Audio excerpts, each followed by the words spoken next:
Mr. Mallya is out of the country. Liquor Baron Vijay Mallya, who finds himself in a raging 9,000 crore loan default scam. Welcome on Figuring Out, sir. Why are you doing this after 9 years? In India, public opinion is very quickly formed and influenced by the media. Chor, paisa loot ke bhag gaya. Kya paisa? Kya loot? Hi, I'm Vijay Mallya. So it's not just huge, it is humongous. Nothing else comes close. Kingfisher is a class apart. Vijay Mallya case. You were the biggest airline in the country. Welcome aboard Kingfisher Airlines. India's biggest airline. Going to be there amongst the best airlines in the world. What went wrong? So I went to Shri Pranab Mukherjee, then Finance Minister of India. I have to downsize this airline. I was told not to downsize Kingfisher at that time.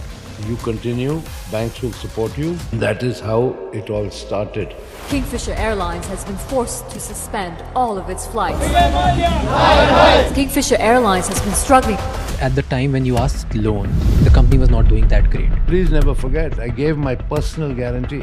So all this narrative of chor kabhi apna personal guarantee deta hai kya? People give you this kind of loan against collateral. They took shares of Kingfisher Airlines at the double price.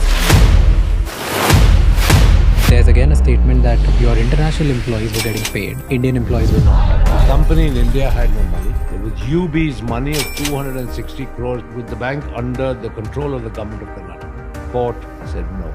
Multiple international courts, Switzerland authorities, one of the courts from UK, they have also found you guilty for misrepresentation of funds. Do you ever feel sorry that you couldn't do anything? I apologize publicly to everyone for the failure of Kingfisher Airlines.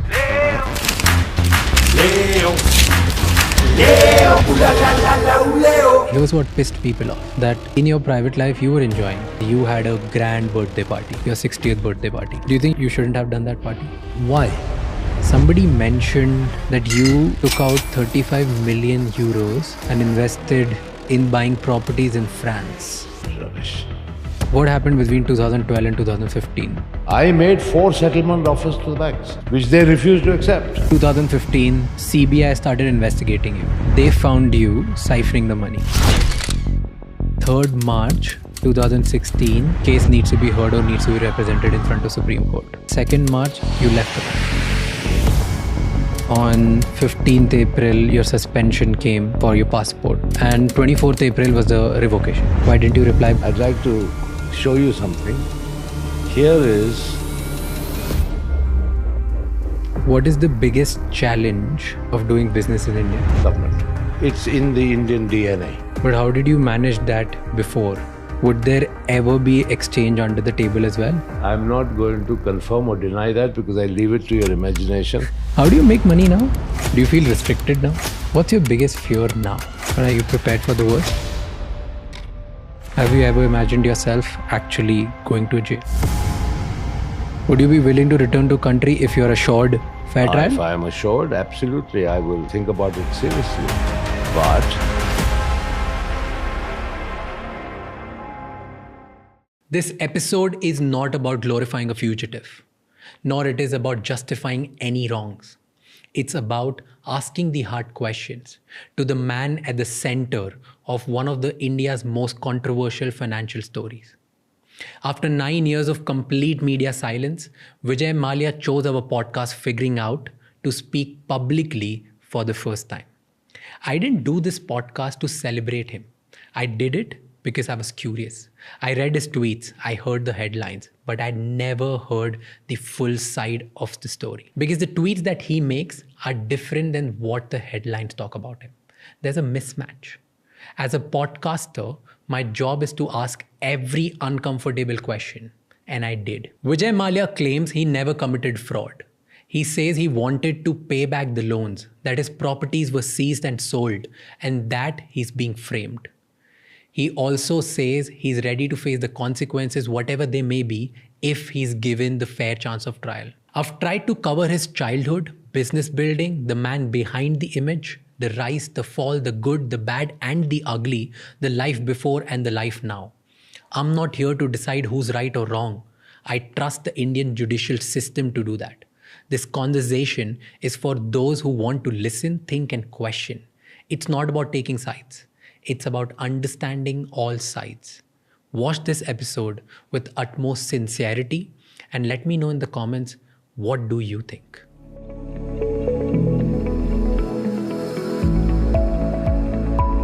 Welcome on Figuring Out, sir. Thank you for doing this. And my objective of this whole podcast is going to be that I want to know your side of story. There are so many things that we have heard. There are so many things which are probably right or wrong. I don't know what's going on. And I think apart from me, there are millions of Indians who want to know the same thing. You're highly talked about. I also feel that there are so many things which people have just heard and started building their own narrative about you. So I wanted to, out of in inquisitiveness, curiosity, and B, out of a responsibility, I wanted to take this forward. So thank you so much for doing this, and thank you for giving us an opportunity. And the best thing which I really liked about this is when you came here and you said, I'm ready to answer everything which you want to talk about. I don't think many people give that opportunity. So thank you for doing this. But the first question is, why are you doing this after 9 years? There are thousands of people who must have reached out to you over the years. Why all of a sudden the need after 9 years that, okay, I'll say yes. And yes to us. Why? Very good question. Nice place to start. For the last 9 years, I have been the subject of a vicious, relentless trial by media in India, who, as you have rightly pointed out, have created so many narratives, negative narratives about me, that I have become a lightning rod of public anger, being abused, called names. And that was very unfortunate, both professionally and personally. So rather than try and take on this huge Indian media machine, I just prefer to keep quiet. Now, times have changed. And I can't help but recalling that when President Trump was inaugurated, in the first press briefing by the White House press secretary, she said that a few seats were now going to be reserved for the very first time for people who represented new media or social media.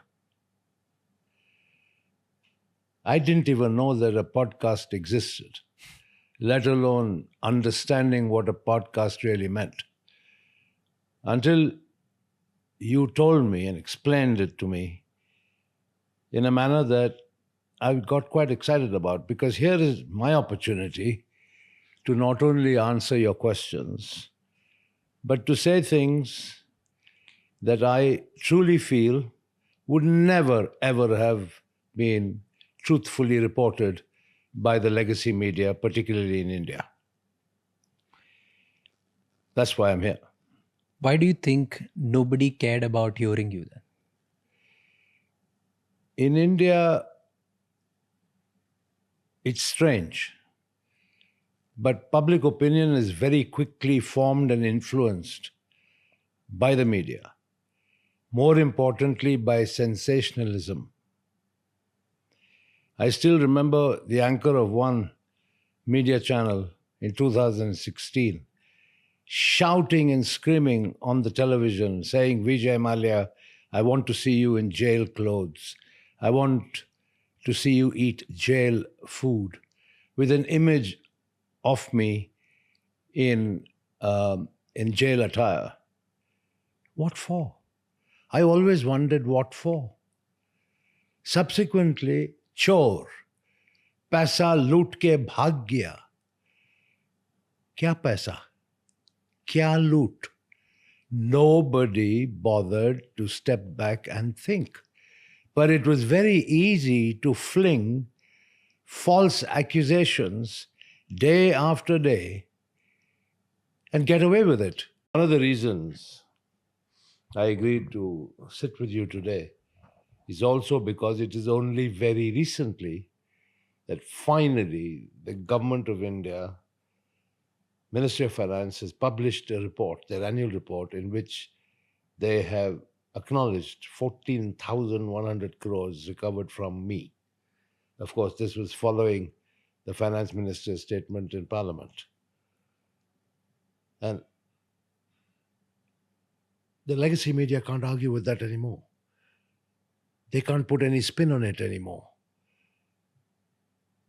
The Debt Recovery Tribunal gave a judgment debt of 4,999 crores borrowed by Kingfisher Airlines, not by Vijay Mallya. Borrowed by Kingfisher Airlines, of which Vijay Mallya was one of the guarantors. So what is the DRT judgment debt? 4,999 crores plus 1,203 crores unapplied interest. Okay, which means notional interest that the banks had not even booked. Forget that. The total of the unapplied interest and the principal was 6,203 crores. Okay? And I was the guarantor. The government has recovered 14,100 crores from me. Right? Now, if I had done chori, if I had duped the banks, where does this all add up? Till very recently, there was absolutely no official figure of recovery. Right? So everybody, the legacy media in particular, wrote whatever they wanted. Right?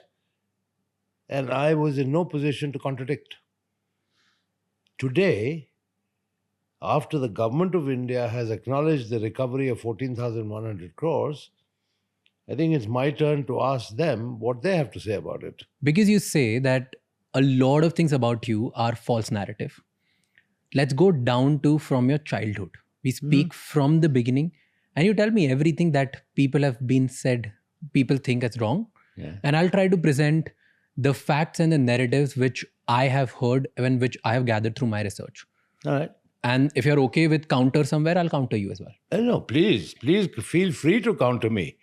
Perfect. If there's something that you feel is debatable or you want to make a counterpoint, I'm ready for it.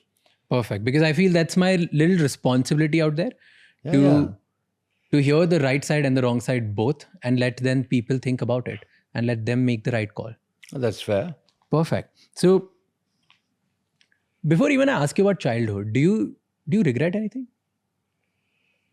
I regret one thing, which is that after all my hard work, all the value that I created in so many multiple ways, that effectively the government of India and of course the media made me a zero from a hero.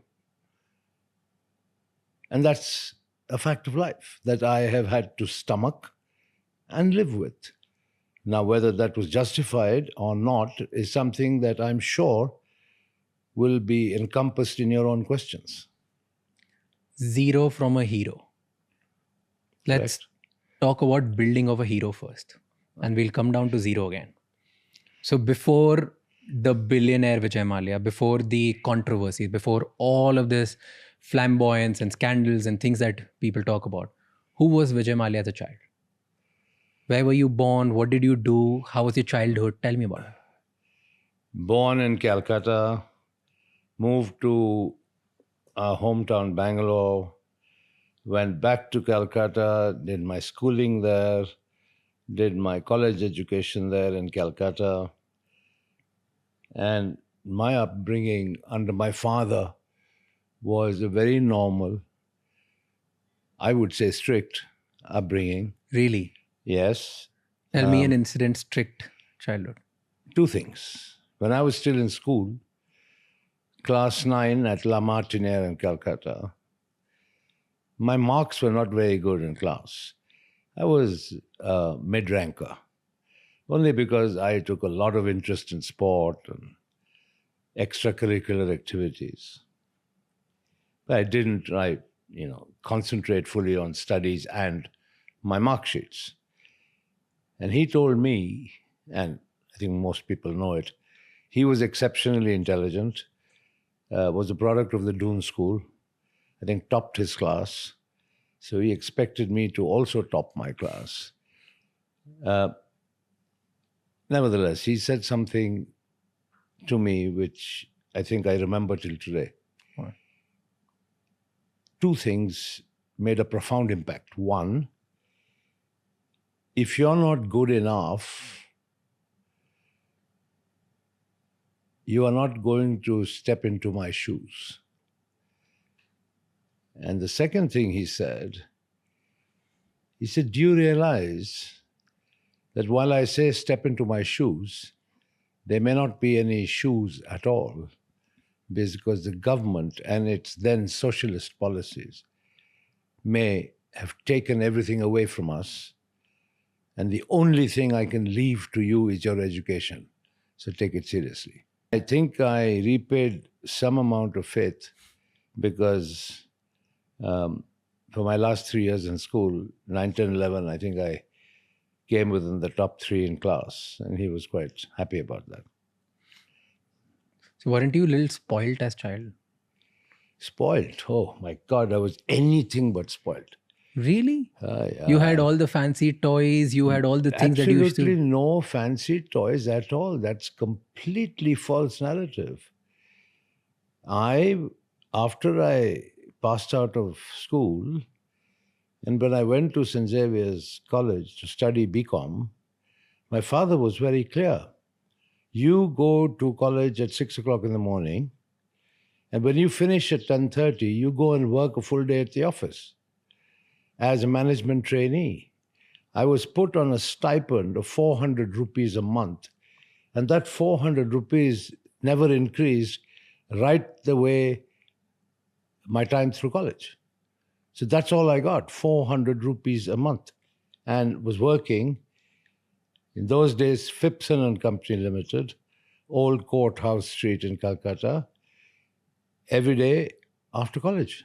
Aren't there stories that you used to go to college in a very fancy car and you removed the silencer just to show the noise of your car, the loudness of your car, and you would always a show off, weren't you? I was no show off at all, and the fancy car that I have was a second-hand Standard Herald. So where are these stories coming from? I don't know. It's people's narratives, people's perceptions. That's why it's important to correct those perceptions. Talking about noise, even a fatfatia in Delhi makes a hell of a lot of noise. You don't have to drive a fancy car to make a noise down the street.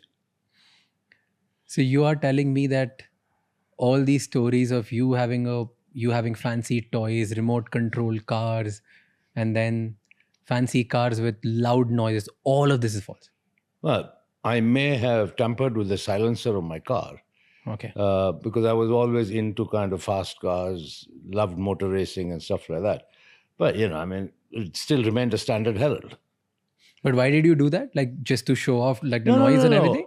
Look, if you can modify the silencer of a car, like you can modify the top end of a car's engine to make it go a little quicker. That's the basics of motorsport. But how were you as a child, personality-wise? Were you confident? Were you a little arrogant? This is all a question of perception. Arrogant is also your understanding of arrogance, my understanding of arrogance. But I'll tell you one thing. I was always self-confident.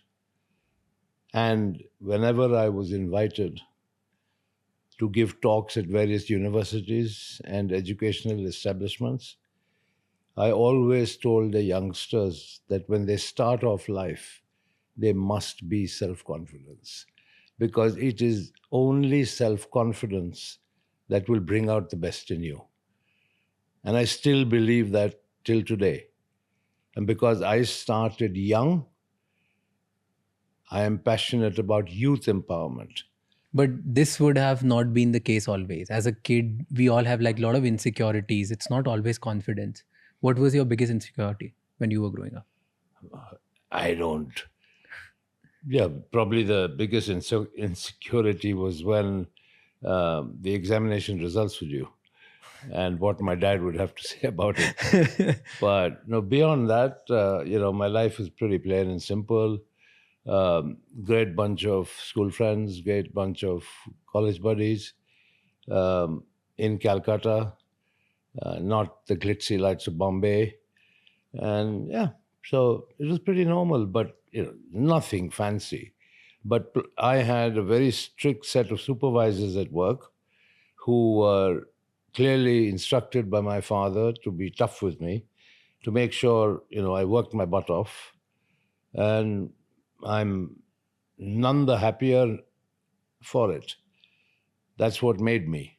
But did you ever get to a position or in a thinking as a child that one day I'll be powerful, one day I'll be very rich? No, absolutely not. I mean, how could I be so presumptuous? Here I had a dad who was hands-on, working 24/7, young, and who told me that if I didn't measure up, I'd have no place in the business. So I couldn't be presumptive, could I? But your father was a wealthy man. In those times, there were only few wealthy people. So you would presume this, right? Like, I will have all this wealth inherited. I'll be maybe bigger than my father, or maybe just have all of these things. I didn't have any such aspirations in those days. And wealth was something that was very relative. And my father certainly was a very frugal spender. So irrespective of how much wealth he had, he certainly wasn't a spendthrift. You said when you used to go to work, your father put strict supervisors. Right? What would those strict supervisors made you do? Well, first of all, make sure that I came to the office on time, straight after college. It wasn't as if I'd sort of roll up whenever I wanted to. Okay. The second, I was given a clear set of tasks. I was a salesman. I had to go and visit the shops in the market. I had to visit distributors. I had to spend time with the accounts department to understand accounting, corporate accounting. And marketing, sit with the ad agencies and stuff like that. So it was a comprehensive training program, but with no forgiveness in any sense. I had to work a full day. I couldn't sort of get up and go or come when I liked, which was fine. I mean, looking back, it was a great grounding. What happened next? So you were in Xavier's, you started going to work, and then you went to States. Yeah, my dad sent me off to the States to work for American Hearst. Okay. American Hearst, as it was then known, became then Aventis. And now the pharmaceutical company, the global company, is called Sanofi. So yeah, I was sent there, worked there once again as a management trainee. I then was brought to England to work in Jensen and Nicholson. I was a paint foreman in the paint factory. It used to be mixing paint at night. And yeah, I mean, slowly I understood what my father's methods were. What was his method? Which is basically a strict training regimen. And I did pretty well because I can tell you, he expressed his appreciation for my work. I got a pretty good report card from America. He said he was proud of me. I did well here in England, mixing paint. And when I went back to India, his health was becoming indifferent. Okay. Even though at that time he was only 57 years old. His health was becoming indifferent. He had a history of heart disease. So he sort of got me to work for him in the core business. And then of course the story of Kingfisher, the story of McDowell's #1, Bagpiper, and all these brands that subsequently became very well known began then. How was your relationship with your father? The relationship with my father was excellent. He was a man of few words. But there's one thing he did which embarrassed me no end, that every time he saw me, he gave me a big kiss on my cheek. Whether it was at an airport or in the office or at home, he'd give me a hug and a big kiss on the cheek. I mean, bless him for that. Did he ever doubt you that whether you will be able to continue and build his legacy or not? I think the biggest certificate I got was from my bosses in America. And they gave me a pretty good certificate, a pretty good report. And that finally, I think, gave him the confidence to say, my son is stepping up to my expectations. What was your first bold step in your father's company? Oh, Kingfisher. I went to my father and I said, I need 10 lakhs rupees to market Kingfisher beer. And he said, that's a princely sum of money. What are you going to do with it? How are you going to do it? Etc., etc. Because I saw in the archives of United Breweries this label of Kingfisher beer, which had been actually launched in 1857, gathering dust and, with a pretty archaic Kingfisher bird on it, sort of prehistoric version. But I said to myself, the mere word brand Kingfisher is very evocative in so many ways. It could be made into a fun brand. Now, my time in Calcutta, going back to my training days, when I spent time with them, with the marketing department, more importantly, interacted with the people in the advertising agencies. My time in America, where, I still remember the two big banks, which is Bank of America and Citibanks. And Citibank said, the city never sleeps. And Bank of America came out saying, we caught the city napping. That was the level of marketing, advertising, tongue-in-cheek stuff, which caught your attention. And so I became fascinated with marketing. And I came away back to India, started working in the business, and I always said, a brand needs a personality. Of course, I very quickly realized in India, I couldn't replicate what they did in America because for alcohol, India is a media dark environment where the advertising of alcohol is banned. So in a way, I had to think of ways of authoring surrogate advertising, which I did pretty successfully. Not some Mickey Mouse stuff where if you want to advertise an alcoholic brand that you sort of suddenly, produce some music cassettes. And I built a full water business around Kingfisher and a water business of significant enough size that you could justify advertising it. Okay, and therefore you advertise the core brand. So I gave Kingfisher a very colorful personality because that's what evokes you. Like McDowell #1. Golden moments, McDowell moments. It's evocative. It's supposed to convey that, if you want to hang out and have a good time with your friend, golden moments, well, it's a McDowell moment. So there were many, many such examples of how I actually gave brands their personalities. And in many ways, I supplemented by becoming the brand ambassador myself. And all of this was happening when your father was still alive? Oh, absolutely. Absolutely. You said India was media dark when it comes Still to is. alcohol, which still is the reality. And there was a point where I think government banned alcohol, No. or what was that? Certain states introduced prohibition, such as Andhra Pradesh, unified Andhra Pradesh. Of course, Gujarat has always been dry. But the advertising of alcohol is banned in India and has been banned and still is banned. When was that? When was this time when you started acquiring a lot of alcohol brands?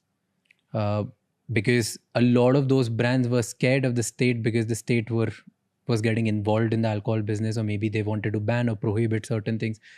What was this time where you started acquiring certain alcohol brands and cheap because you and your father was bullish on it? No.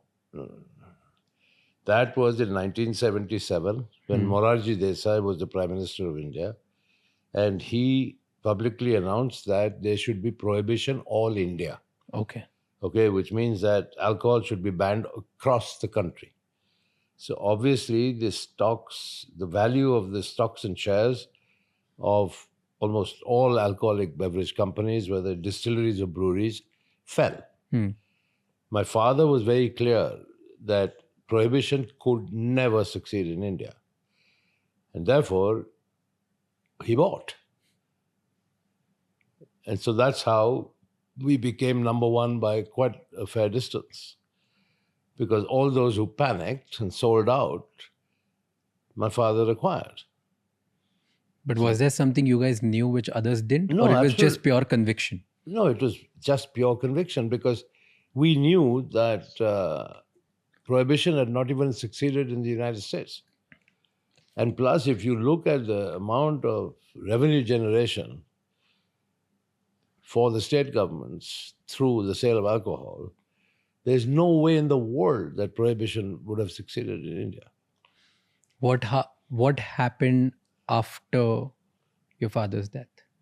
You were doing this successful sting, you were taking bold steps, you wanted to make alcohol a cool brand. All of this was happening. Everything was going right? What happened then? Well, I was in the US. I had gone to finalize promotion and export of Black Dog Scotch whiskey when my father sadly passed away at a cocktail party in then Bombay. And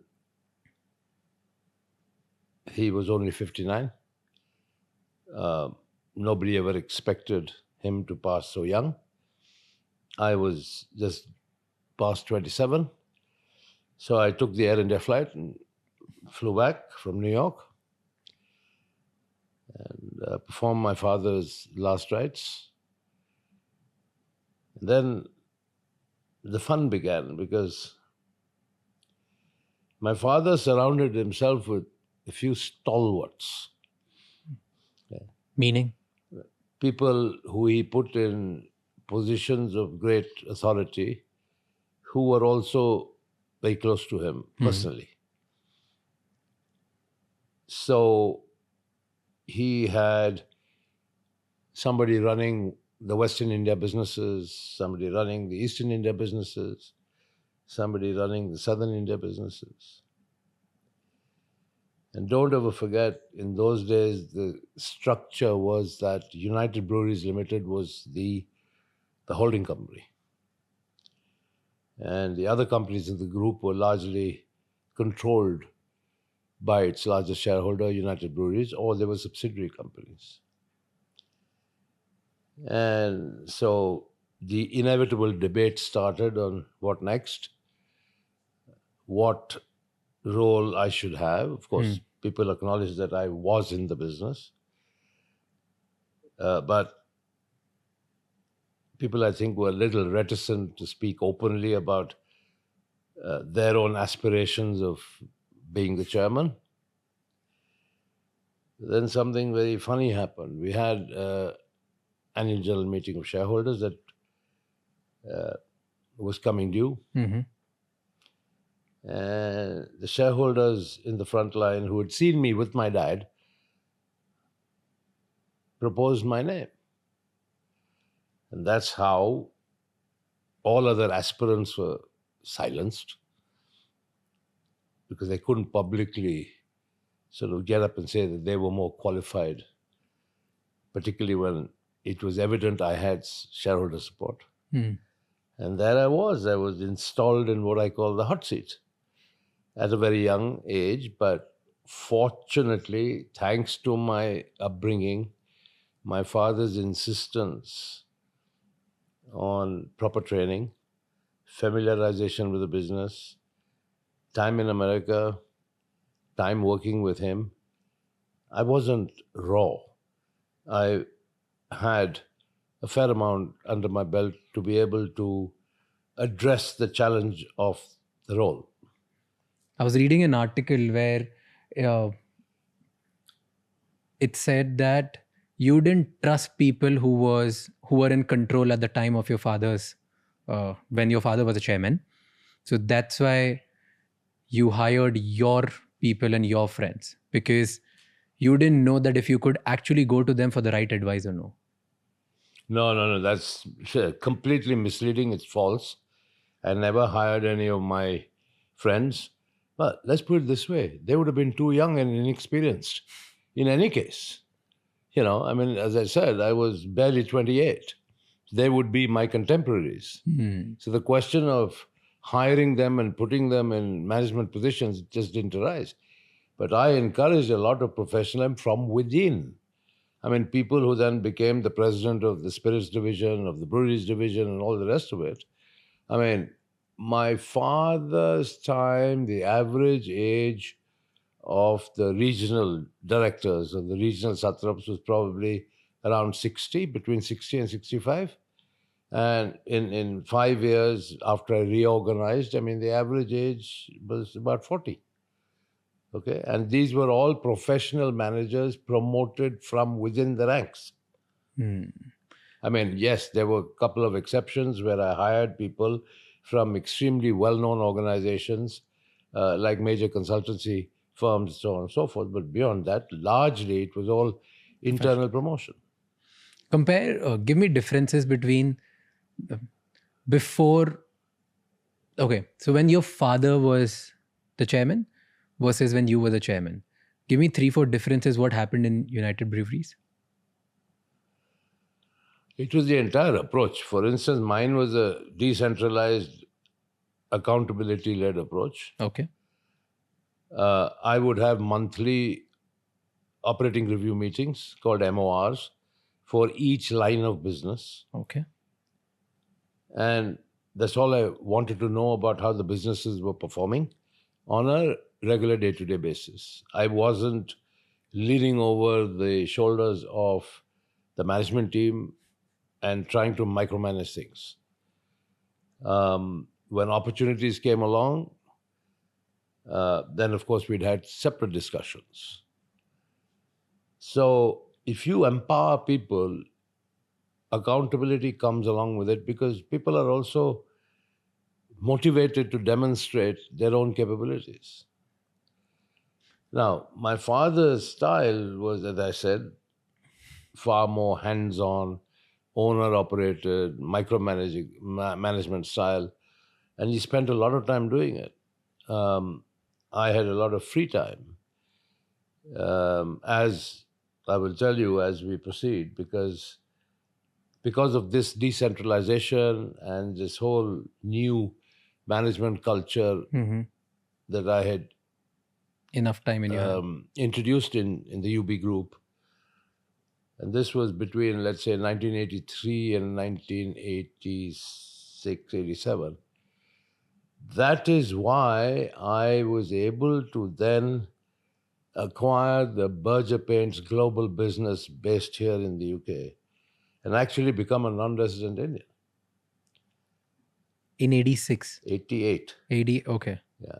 And I still have a letter from the Reserve Bank of India confirming that from 1988 I would be treated as a non-resident Indian for tax and exchange control purposes. And the reason, and of course that obviously meant that I couldn't spend more than 180 days in India. Well, the luxury of spending 180 days out of India, running this new opportunity in international business. Paints business. I was able to do it only because of the decentralized management structure implemented in India. So both the foreign businesses and the Indian businesses ran very well. Give me differences and similarities between Vijay Mallya and Vijay Mallya. Well, Vijay Mallya's thought 100 times about spending money. Vijay Mallya probably thought twice. Yeah, well, I guess it's age. It's aspiration, it's age, it's different styles and outlook on life. Was there any difference in terms of public attention as well? You were pretty loud, your personality was... No. Look, once again, you can think whatever you want to think of me, and so can the whole world. Just because I'm a self-confident guy who is not afraid of public speaking, who doesn't suffer from stage fright, if you want to say that I am arrogant, flamboyant, go ahead and say it. I can't deny it. My father was very shy of public speaking. Totally the opposite. I am a very confident public speaker. I used to debate in school. I used to participate in drama in school. So I can speak. So you didn't want public recognition. You loved speaking. No, well, if somebody asked me a question or I was invited to speak, I'd speak. And people would, well, in some cases, tell me I'm talking nonsense. And in most cases, say they like my speak. But I was able to communicate from a platform. But won't you speak certain things and tweak your speeches in a way that becomes headlines? I never looked for headlines. I never ever looked for headlines. The headlines were created around me by the media. Let's take the case of flamboyance. Okay, and let's spend a minute on analyzing flamboyance. To me, flamboyance means loving life and appreciating the good things in life. That's what flamboyance is. In a public way. Okay. That is what I would say is the meaning of flamboyance. How old was I when my father died? 28. Compare me to other industrialists in India at that time. I was 28. I was chairman of UB Group. Who was chairman of RPG Enterprises? Mr. Ramaprasad Goenka. Who was the chairman of Reliance? Dhirubhai Ambani. Who was the chairman of the Birla Group? Mr. B.K. Birla. I was a contemporary of their children. But I was thrown into the deep end. So I was a group chairman being compared to people who were my father's age. Now, as a youngster, I had the passions of young people. Like? I enjoyed a good car. I enjoyed my drinks. I enjoyed parties. I enjoyed music. I enjoyed sport. Not all of my father's contemporaries, who suddenly became my contemporaries in business, lived that way. They were more conservative, more at home, more domestic, consistent with their own age. So suddenly the media decided, this guy, chairman of UB Group, is flamboyant. I was termed flamboyant only because I did what every other youngster aspired to do. At the end of the day, you have to make allowances, age-related allowances, let's put it that way. But it's okay. I have no regrets. I didn't spend anybody else's money. I spent my own money. I lived my life the way I wanted to live my life. if I look back, I've got millions of miles of corporate experience under my belt, starting off at a very young age. And I hope people appreciate the more positive contributions that I have made, rather than the persistently negative narrative that has overtaken and overshadowed effectively a whole career. I don't think I ever used that word flamboyant.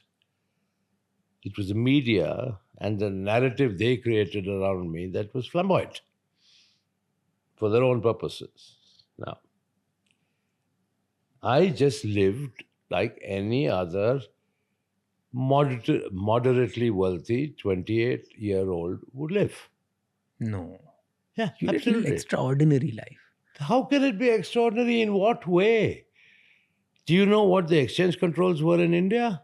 Do you know if you could import a Ferrari in India? Today you can. But go back to the 1985, 86, could you import a Ferrari? No way in the world. So did you or did you not? You could only buy cars from the State Trading Corporation through an auction process in Delhi. But you ended up buying all of them. I could not. Later you bought it. Look, I like good cars. I race cars. I've been racing cars since I was a teenager. Okay? I brought a Formula One car into India to race, okay, when my father was still alive. In fact, when I won the race at Sholavaram, okay, near then Madras, now Chennai, I called him from the racetrack and said, I won the race. He was very happy. So it wasn't as if I was trying to do things behind people's back. But, okay, I was fond of motorsports back then. Okay, so it came from media, but did you enjoy the tag? Of Where flamboyant? did I have the time to enjoy or spend my time and energy denying? I just lived my life, did my work, and I think whoever you may ask, I worked really hard. See, this is very... Okay, this is very like a media answer, okay? What did... You were aware that people call you flamboyant. You were aware that this was the image being built. You were aware that headline mein yahi likha tha. What was your reaction? What did you start... Secretly, did you enjoy it? No way. So what was your it. reaction the moment people would write it? You were like, ignore it. Of course I would ignore it. What have I done for the last 9 years? But at that time, you were in peak. You were... Let me tell you something. Being referred to as flamboyant, some people may take as a compliment, but nobody will tolerate being called chore, thief, fugitive, right? These are damning words. I ignored all of it because I knew I couldn't fight it. Much like I ignored flamboyance. I couldn't spend all my time devoted to contradicting what the media wrote. Yeah, and now, But, okay. let me also tell you, I referred to earlier, I said, this whole theme of flamboyance, the media, if you see the pattern of their reportage on me, okay, I mean, they kept on writing things which really, I thought, these guys don't have anything better to do. Vijay Mallya ne aise party kiya. Vijay Mallya is hosting a New Year's party at Kingfisher Villa. Vijay Mallya is doing this, that, and other things. Okay, bottom line is, they created a narrative of a personality that helped them to sell their own media. One day there was a terribly wrong, factually incorrect article in one of the large newspapers in India. So I called the owner. I said, how could you possibly publish something like this without checking the facts? Kya tha? Vijay, sorry yaar, your name sells. So they created this animal called Vijay Mallya, whose name started selling, so they could get more eyeballs, more readership, more viewership. But be that as it may, I lived my life. What was my objectives? I am not apologetic for the life I lived because I didn't spend anybody else's money except my own. Hmm. I didn't borrow 1 rupee from anybody. Okay? I was much maligned, much complimented, but effectively, I was my own brand ambassador. Take the case of one much talked about phrase, king of good times. Yeah. I'm not crazy to walk around with a label on my chest saying king of good times.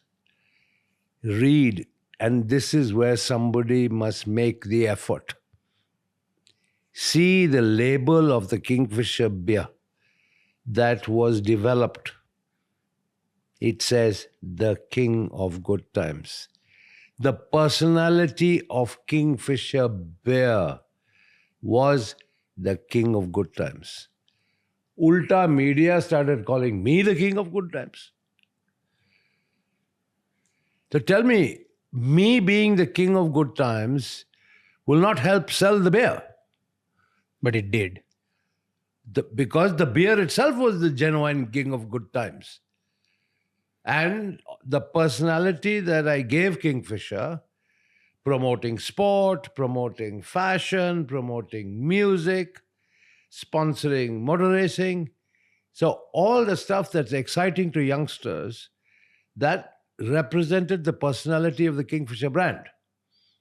That's why Kingfisher was such a success. But talk to me about building of Kingfisher. Don't you think it was at least that's what I think. It was a very well curated strategy that I will become a brand which represents Kingfisher. No, I was brand ambassador. And I have done it not only for Kingfisher, but take the case of our spirits business. I actually came on national television with an ad encouraging people not to drink and drive. I did it myself.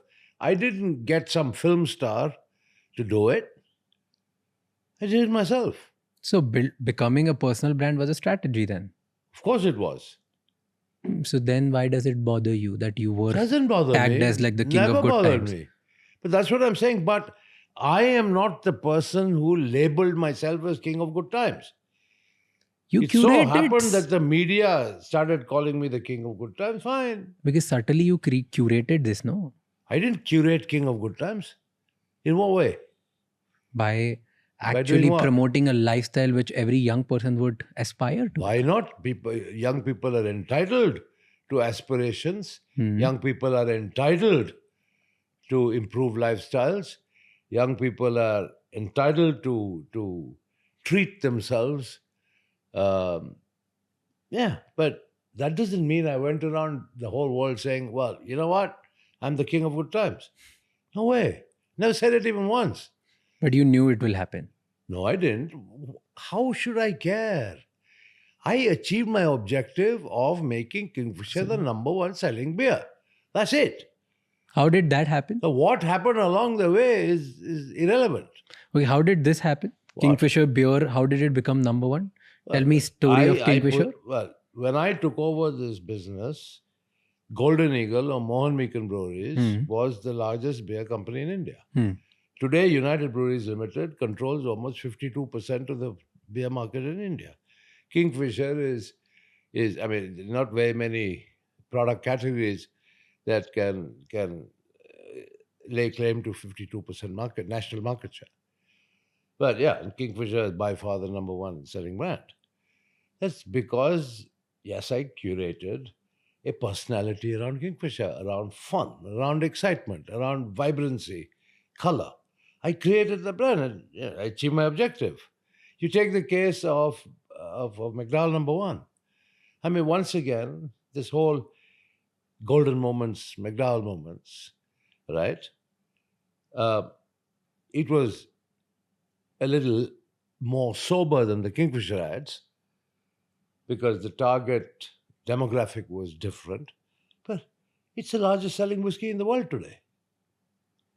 In McDowell the number world. one. Right? All these brands I created.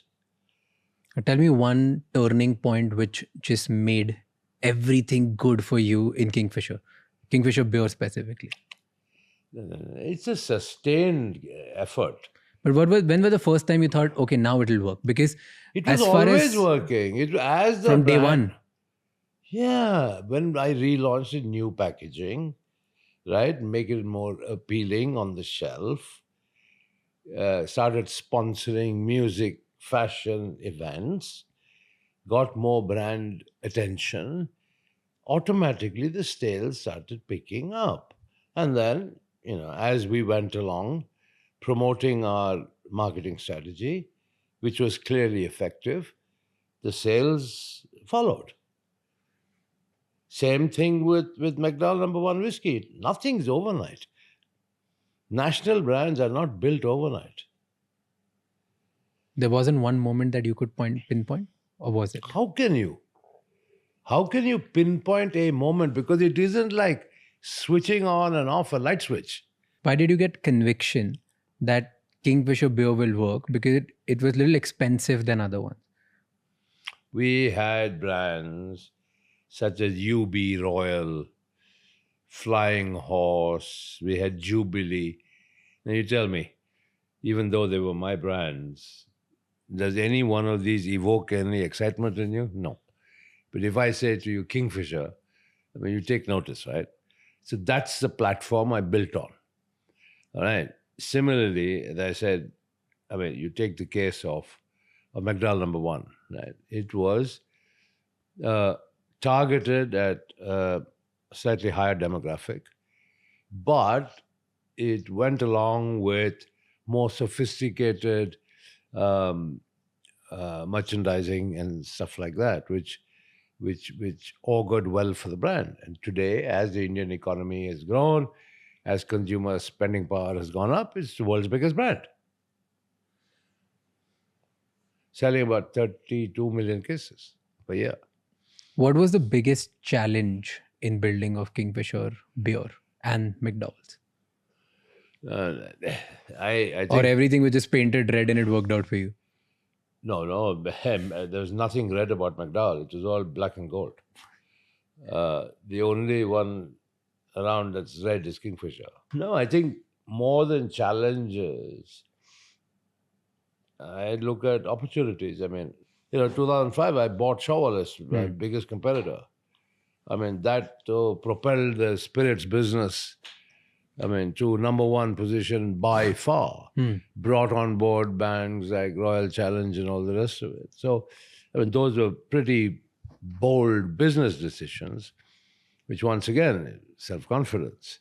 I had to pay $300 million for the company. Big amount of money. But made it work. That's how United Spirits was created. Today, with a market cap of almost 1 lakh crores. So, if you have the confidence to do it, you go do it. You said you bought Berger paints at the same time. Talk about that. Why paints all of a sudden? You were making money with alcohol. You were minting profits out of alcohol. You were convinced that brands like Kingfisher and then at one point other brands as well would work out really well, which it did. Why buying a paint business? Like, this is so the paint bizarre. business, British Paints in India, which is now called Berger Paints, was part of the Hex Group. My father was chairman of British Paints India. Okay. When he passed away, I became chairman of British Paints India.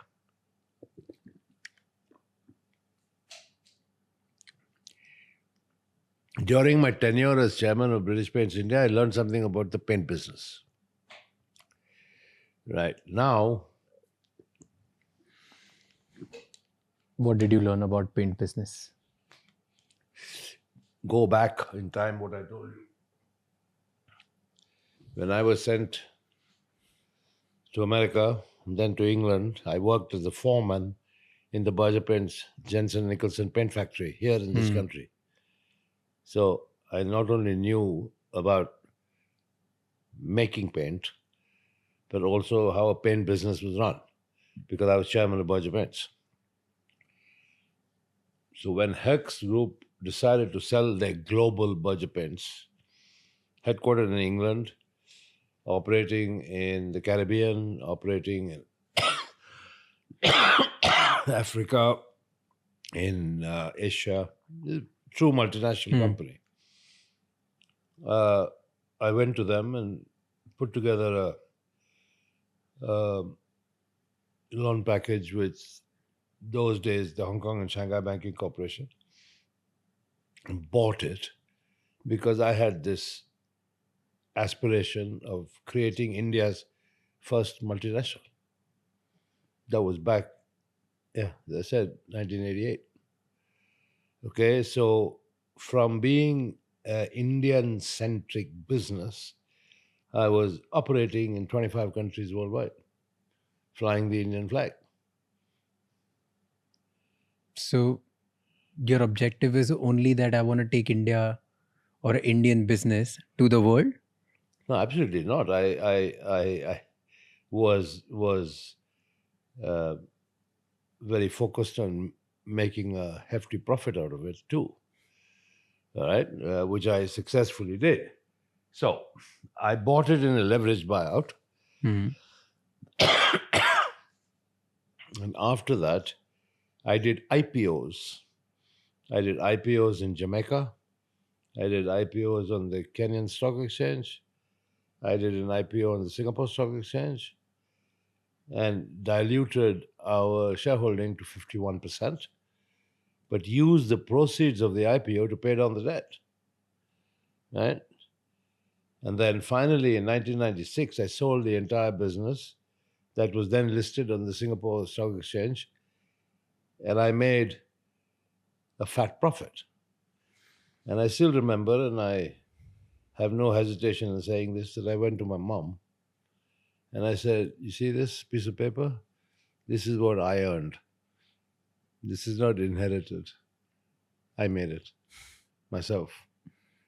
So when I spend it, don't complain.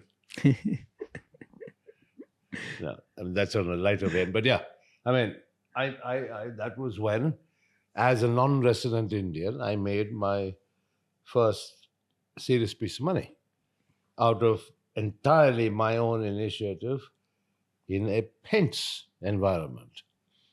But hey, that's what it's all about. I mean, I got experience of doing IPOs in 3 different countries across the globe.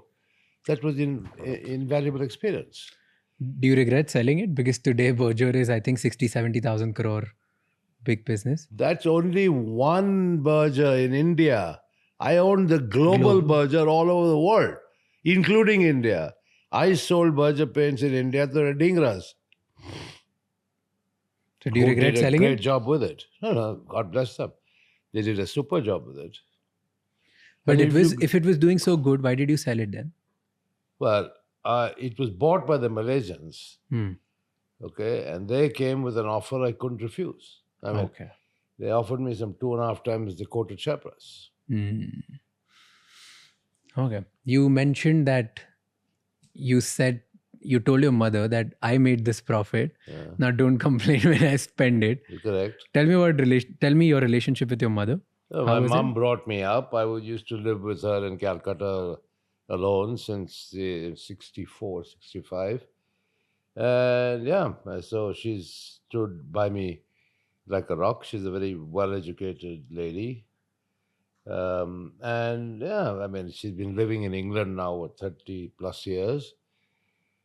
But yeah, I wanted to buy a yacht. I wanted to buy a plane and stuff like that. And so I wanted to make sure I set the record straight. I told my mom, I earned this money.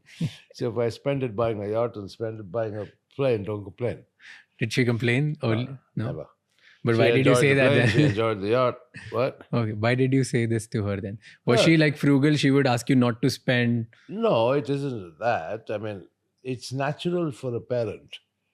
If you see something that's quite extraordinary, quite expensive, lavish, call it what you may.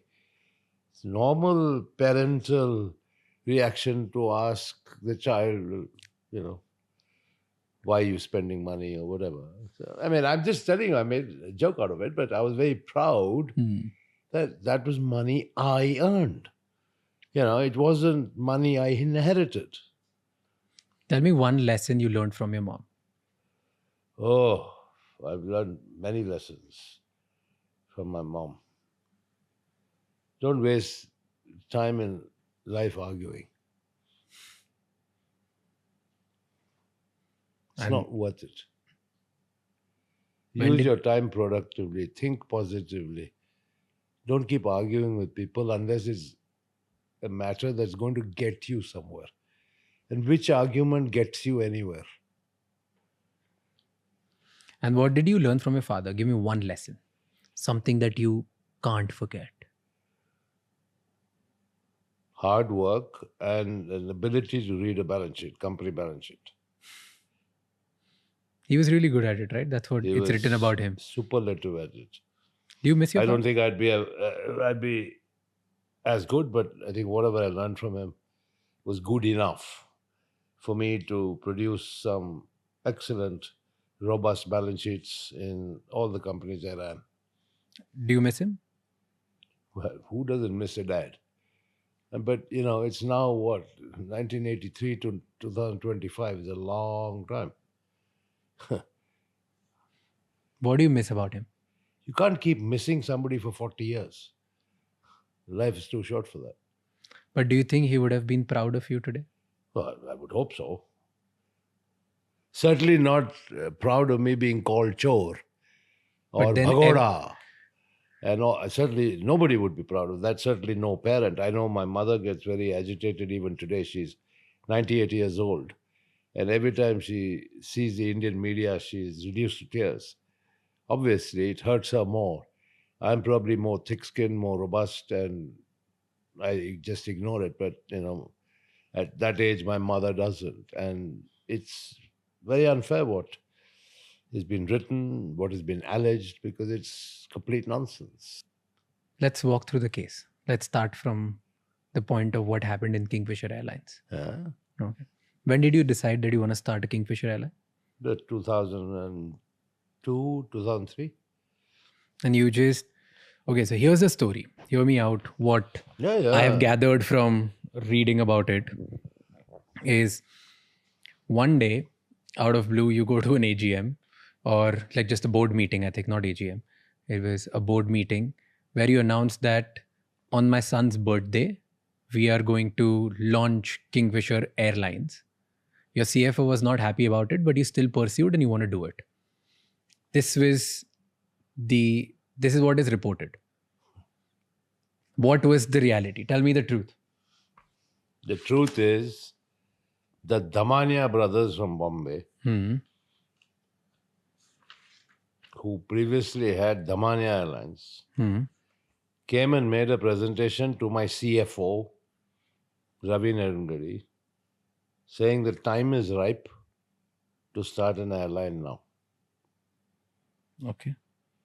Ravi Narungadi had discussions with them, came to me and said, would you like to look at this proposal? I said, yes. We looked at it and finally we decided, yes, it is opportune. So let's go for it. Okay. That's how the idea of an airline was born.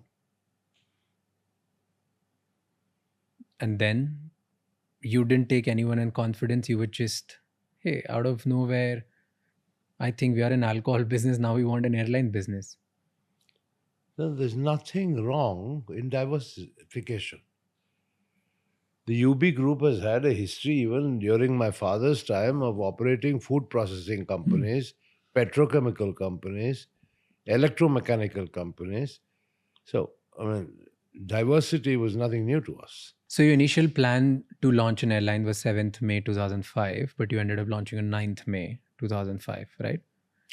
And this then... whole business of launch on son's birthday as a birthday gift and all is complete baloney. All right? I think my son would be embarrassed and I would be equally embarrassed to say I'm starting an airline All right? As an 18th birthday gift. Complete nonsense. All right? But okay. Once again, media narratives are best ignored. A full-blown professional management team was in position before the airline even started, before the first plane arrived. Okay? The CEO and the director of engineering were both hired from the US. Okay? And the airline was launched. There's a lot of narrative about Kingfisher Airlines. There's a lot of narrative about mismanagement. A lot of narrative about the Deccan acquisition. All sorts of things. Let's pick one by one. Yeah. What was the first vision of Kingfisher Airlines when you were starting in 2005? To produce the best flying experience that India had ever seen. Make it a premium experience? Totally a premium experience, number one, in terms of passenger comfort, safety. Number two, to connect places in India that had never ever been connected before. And that it was a really serious part of the growing infrastructural needs of the country. But I was watching one documentary about you, and I think the person who you got to lead was Alex. Yeah, Wilcox. Yeah. So Alex said that you convinced him that you want to build a low-cost carrier, but it was not like that. And in your own words, if you're giving a vision that I want to build a premium experience, why did you get a CEO or like a president, I don't know what was his position, but somebody to lead by telling him that you want to build a low-cost carrier? That is your own misinformation. He said it somewhere. I'm just quoting him. Fair enough. I haven't seen it, but I'll respond. Kingfisher Airlines started off as a single-class airline, low cost, but with a difference. It had in-flight entertainment and it offered meals. Everything else that's applicable to a low-cost airline was applied to Kingfisher as well. Commonality of fleet, commonality of training, the whole lot. I mean, there's a whole set of rules. What is a low-cost carrier? What is a full-service carrier? Right? And that even descends down to intricacies such as the type of reservation system, flight planning system you use, and all the rest of it. So Kingfisher had all the low-cost attributes. Okay, the only product plus was in-flight entertainment for the first time ever in India and good food. So, to me, the logic from my marketing experience was Indians love entertainment, therefore the in-flight entertainment system, and Indians love food. So, good food. Right? And then, of course, okay, service quality, whether you're a low cost or a full service, I mean, you'd like a nice, well-trained, polite set of crew. And we spent a lot of time and energy on that. Then, when we saw the market evolve, we added Kingfisher First, which is basically the business class. Why? Because the market demanded that on certain routes. Right? There's certain people who would not fly Kingfisher because we didn't have a front cabin or a business class, who would always fly jet. Okay, because jet had a two class, a business class and an economy class, right? And now, just to prove my point, Indigo is often referred to as the most successful low-cost carrier in the world. And certainly the largest low-cost carrier in India. What's Indigo doing now? Installing a business class, right? Yeah? So it's not such a dumb idea. Right? So it worked in your favor initially. Yes. So, by 2008, you were the biggest airline in the country, having a 27% market share. Yes. Right? What went wrong? if things were right, your marketing was working, you had everything right. In fact, before even you answer that, I want to go to, which is often talked about, is your training of cabin crew. What was the idea behind that? You selected certain people based on how they look or how they're going to be presented. Yeah, but I mean, at the end of the day, you have very good-looking ladies who sadly can't speak very well. Now, what is one of the key attributes of a cabin crew? Communication. I mean, you may look good, but if you can't communicate with the passenger, that doesn't serve the purpose. The kind of service standards that I set for the airline. And my service standards were unique. They included, in business class, the air hostesses cleaning the reading glasses and spectacles of our customers. We call them guests, right? So there were little things that made a vast difference in the customer experience. Tell me three more things. This is one. Okay. Secondly, the food was second to none, right? I mean, the quality of the seats themselves, the recline and all the rest of it, what they call the seat pitch, it was second to none. So there were so many little attributes. We called customers not passengers but guests. Many airlines have copied us since. But there were the little things that made a difference. I was very focused on the service delivery excellence of Kingfisher. You can go further because you don't know this, you can't ask me the question. Yeah. So let me tell you. Yeah. In the first 1 year, the airport manager at every single airport in India had to send me on my personal mobile an SMS with the flight number, the scheduled time of departure, and the actual departure time.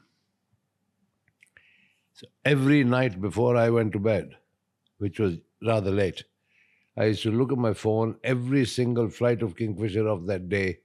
I used to monitor personally the on-time performance. You were so detailed focused. You were so... Because the service industry and the airline industry requires focus, requires detailed focus. So agreed. Then it worked in your favor till 2008. What happened then? Simple. You've ever heard of Lehman Brothers? Yeah. You ever heard of the global financial crisis? Right? Did it not impact India? Of course it did. The whole aviation sector was... Forget aviation. Every sector. Every sector was, yeah. You The saw money what stopped, did it got dry. to the value of the Indian rupee. So I went to Shri Pranab Mukherjee, then Finance Minister of India. Having grown up in Calcutta, I speak fairly decent Bengali. And I said, Pranab da, amar problem ache, Kingfisher Airlines ke downsize korte hobe. Which means I have to downsize this airline.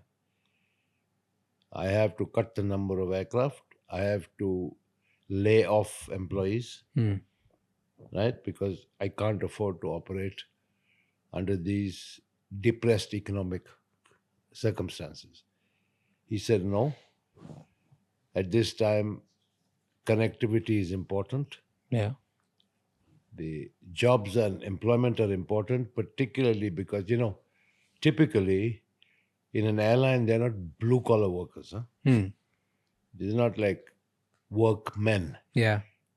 The boys and girls who work in an airline can't be classified as blue-collar. And he said, I don't want them to lose their jobs. So you continue, banks will support you. That is how it all started. I was told not to downsize Kingfisher at that time. And yes, the banks did support. All right. Now, What happened then? Well, you tell me the narrative. I'll tell you the truth. You tell me the narrative. Then there was a consortium formed of 17 banks, and the loan was given to you via SBI, right? Was that the first or IDBI was first? See, this is where people are not aware. I acquired Air Deccan, which everybody says was a big mistake. Yeah. Right? In $137 million or something like that. Everybody says you overpaid for it. In the world of business, there's something known as consolidation, industry consolidation. There is something known as eliminate the disruptor. Okay. Air Deccan was famous for advertising and promoting 1 rupee tickets. Yeah. Clearly, you could never ever sustain any airline business selling tickets for 1 rupee. Right? Okay, it was a bait. But that set certain price expectations in the mindset of the customers. Yeah. And affected not only Deccan, which was losing money, but the industry as a whole, of which Kingfisher was also a part. Right? So, at that time, we looked at it. Air Deccan was also Bangalore based. It had the same Airbus aircraft. It had the same trained pilots as Kingfisher. So there was a lot of engineering compatibility. Plus scale and size with the merger of Kingfisher and Deccan. Eliminate the disruptor and consolidate the industry and Kingfisher Airlines. That was the logic of buying Deccan. Not this much touted logic of I was desperate to fly overseas. I needed to get past that 5-year hurdle. Yeah. Complete nonsense. Now, why should I shout from the rooftops trying to clarify this? But if you talk to anybody about elimination of a disruptor and consolidation of industry, it'll start and commonality of equipment, it'll start making business sense. But if your philosophy was to make a premium airline, why would you buy something which stands for low-cost carrier, which stands for something cheap, which stands for 1 rupee ticket? Because the customers would be completely different. The only obvious sense which anybody could make it out from it was, if you are going for a different vision, you are probably going out because the 5-year window which you wanted to bounce, right? Probably, of course. Like that was the logic. Like to clarify, to tell people who don't know about it, the logic that people talk about is, if an Indian airline wanted to fly overseas, they should have operated in India for at least 5 years before getting the license to operate air. Yes. Correct. And you didn't have that. Yes. And that's why you bought Air Deccan, so that you could start flying overseas. And you paid an absurd amount of price for it. That's what people say. So who are the people that you're quoting? Everybody, like all the things that I've read, all the media. Like media, right? Yeah, like the legacy media, right? The legacy media, Yeah. the people who are responsible for giving us the information. I mean, that's what, as a citizen, that's where I get my information from. Correct. And at least from the ones who I really respect. I don't think anybody at UB Group was that dumb, with a lack of business understanding, to buy an airline, an operating airline, just to be able to fly overseas. I'm telling you, the logic was consolidation of the industry, given the commonality of equipment. I referred a little earlier to the installation of a front cabin of business class, which we called Kingfisher First, which Indigo are doing even now. There are certain routes in India that demand, right, a front cabin, where there are people who will only fly business class. Fair. But the bulk of India, people want a single class product. Deccan fitted that bill fantastically. Right? We opened up more routes than had ever been opened before or available for air connectivity. That was one of the biggest contributions we made to the Indian aviation sector and economy. Right? Deccan also played a part in that. So, Kingfisher's sad failure subsequently had nothing to do with Deccan. Okay. Nothing to do with how much we paid for Deccan. Right? Got it. Those were totally separate set of reasons. Right? But Business reasons. Here's the question on it. So I get the idea that you wanted to service more routes. You wanted to consolidate. That was a business decision. You saw that, hey, I want to build a premium airline, but there's a bulk of India who cares about the price. And you wanted to contribute to make sure that I want to make sure that India gets to fly anywhere and everywhere through the price point which Air Deccan provides. And if I could be the one to consolidate it and I could be the one to actually eliminate the disruptor, I should do it. Business decision. Brilliant. Do you think then the wrong decision was to rebrand it to Kingfisher Red? No, because you can't start operating one Deccan and one Kingfisher. So we just called it Kingfisher Red. I mean, rebranding is common in the world. Take Coca-Cola, right? There's Coke, there's Coke Zero, there's Diet Coke. There's all Coke, right? So a multi-brand strategy is no rocket science. Yeah. But then the philosophy of Air Deccan was low cost.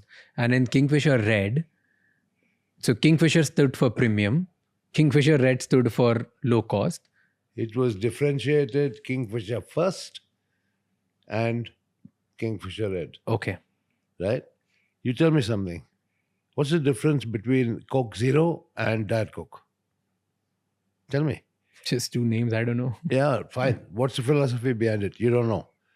So how can all these commentators be commenting on Kingfisher first and Kingfisher Red? You know, the trouble in India is that there are too many commentators who don't understand the facts. And of course, the media plays to the gallery. And that's how disinformation gets spread wide. And then you stated somewhere, again, the commentators I'm quoting, that I want to, if I've put in a name Kingfisher on an airline, no matter even if it's low cost, I want to provide all the services. You started providing all the services, you started providing catering, you started providing everything in a low cost carrier, didn't you? I began by saying that Kingfisher started off with all the attributes of a low-cost carrier, which is single class, standard fleet, etc., etc., etc. But I said the only differentiator was in-flight entertainment and food. But I mean, just because I gave food didn't make it a full-service carrier. I mean, you want, shall I give you examples? Yeah. You go on any low-cost carrier here in Europe, all right? Do they starve you or do they feed you? But you have to pay for it. No, all of them? I don't know, few of them, the ones I've flown. Okay. So there are exceptions. Okay. But that was the business, like that's what everybody talks about, right? You know, that's the problem. Lack of information and knowledge, and more importantly, no domain knowledge of the aviation industry leads to all sorts of speculation that makes no sense. So you tell us that does it make business sense to provide food and in-flight entertainment in a low-cost carrier where people don't care about it? Wait. Our belief was Indians love food and love entertainment. That was for Kingfisher first, but not for Kingfisher Red. Kingfisher Red stands for Why? low-cost carrier. An in-flight entertainment system doesn't cost you money to operate every day. But still costs you a lot of money, which eventually will bleed your balance sheet.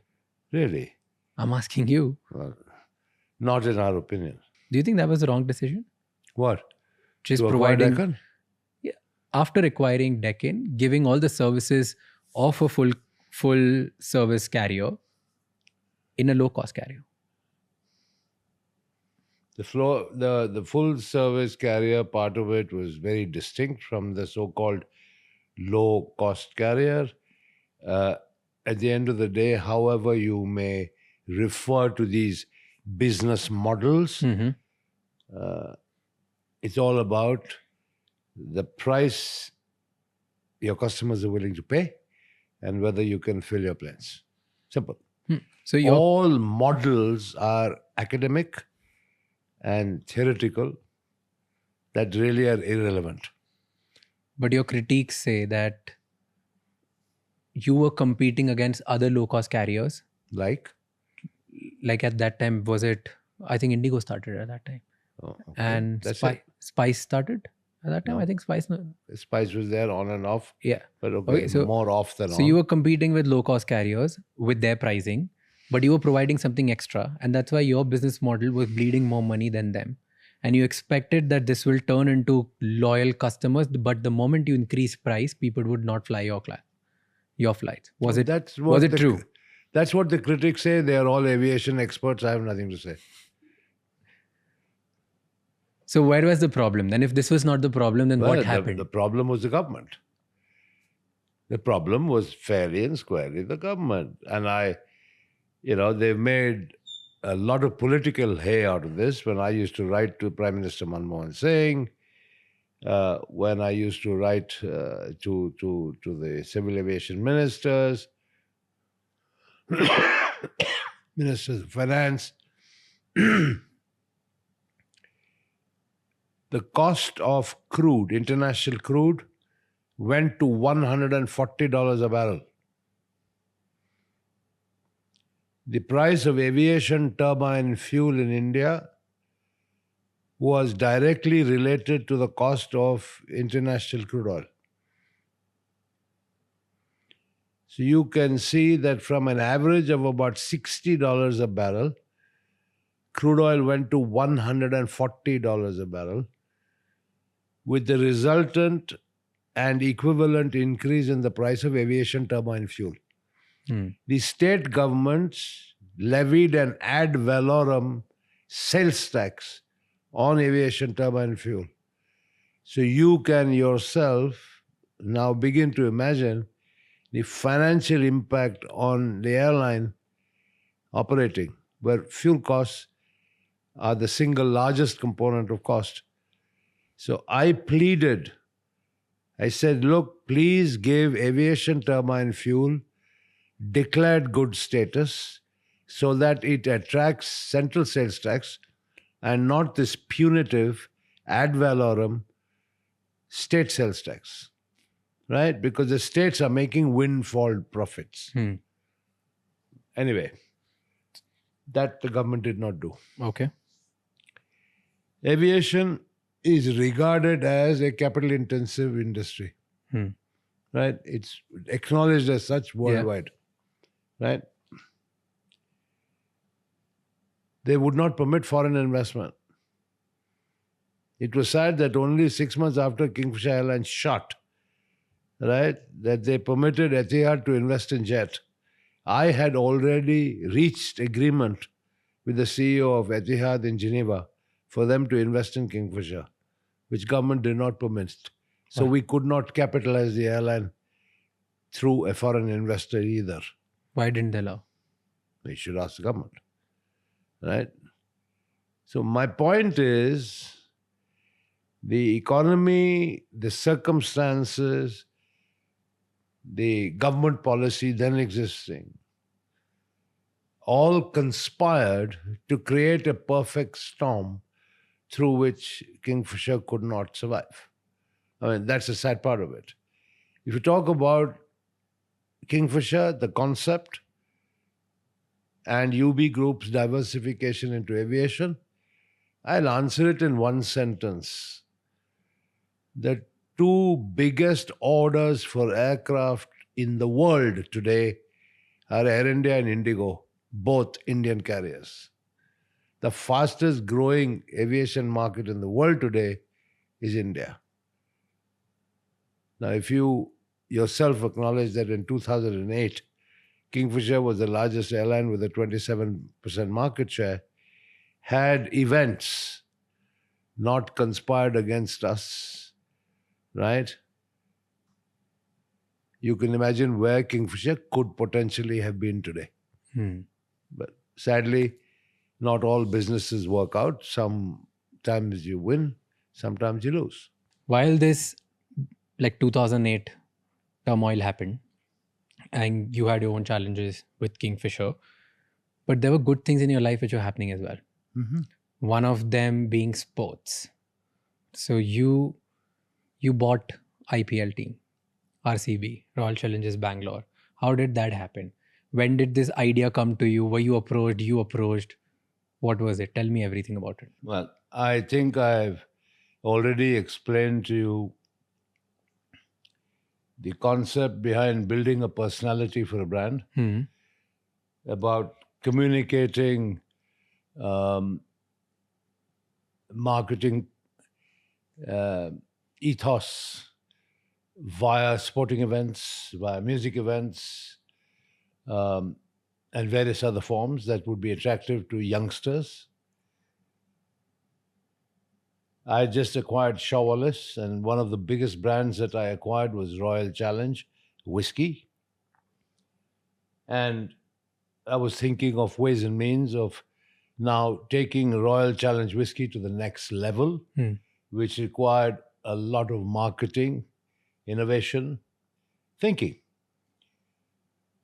And at the time the IPL was conceived, I was actually sitting on the BCCI committee as a representative of the Karnataka State Cricket Association. And I was very impressed with the pitch that Lalit Modi made to the BCCI committee about this league. And of course, he was working through jumping through the hoops. BCCI was quite bureaucratic at that time. But nevertheless, he called me one day and said, okay, fine, we're ready to go. Teams are going to be auctioned. Are you going to buy? And I thought to myself, I said, wow, in a country where cricket is a religion, what better platform can I have to promote my brands than through an IPL franchise? And I got greedy. I wanted one for Kingfisher and one for Royal Challenge, my whiskey brand. Okay. He said, no, you cannot possibly have two. You can only have one. Anyway, bidding time came. And I think I was pretty excited about having an IPL team to promote one of my brands. And so I bid for 3 franchises. Okay. I lost Mumbai by a very small amount of money, but then that's not surprising that Ambani's got it. Yeah. But anyway, I wound up being the highest bidder for 3. And I had to choose one. So I obviously chose Bangalore. And it then was natural that it would be Royal Challengers Bangalore because the whiskey was Royal Challenge. And that's how RCB was born. But it was not a business, it was not for the love of cricket, it was more like a business decision that it will help my brands. Or was it both? This is it. The media narrative will be, well, vanity project. Vijay Mallya loves cricket. He wanted to buy his own team. Yeah. Flamboyance. The usual narrative about me. But the sole purpose always was promotion of the Royal Challenge whiskey brand. So it was very much business driven. And that's why it was called Royal Challengers. But did it help after that? Massively. The whiskey sales went up? Massively. Massively. And of course, I mean, quite apart from it doing its job to promote the whiskey brand, the IPL franchise model itself, as explained in great detail by Lalit, and which is true now, is that the revenues, the media revenues are so high, the payment of the franchise fee over 10 years is over.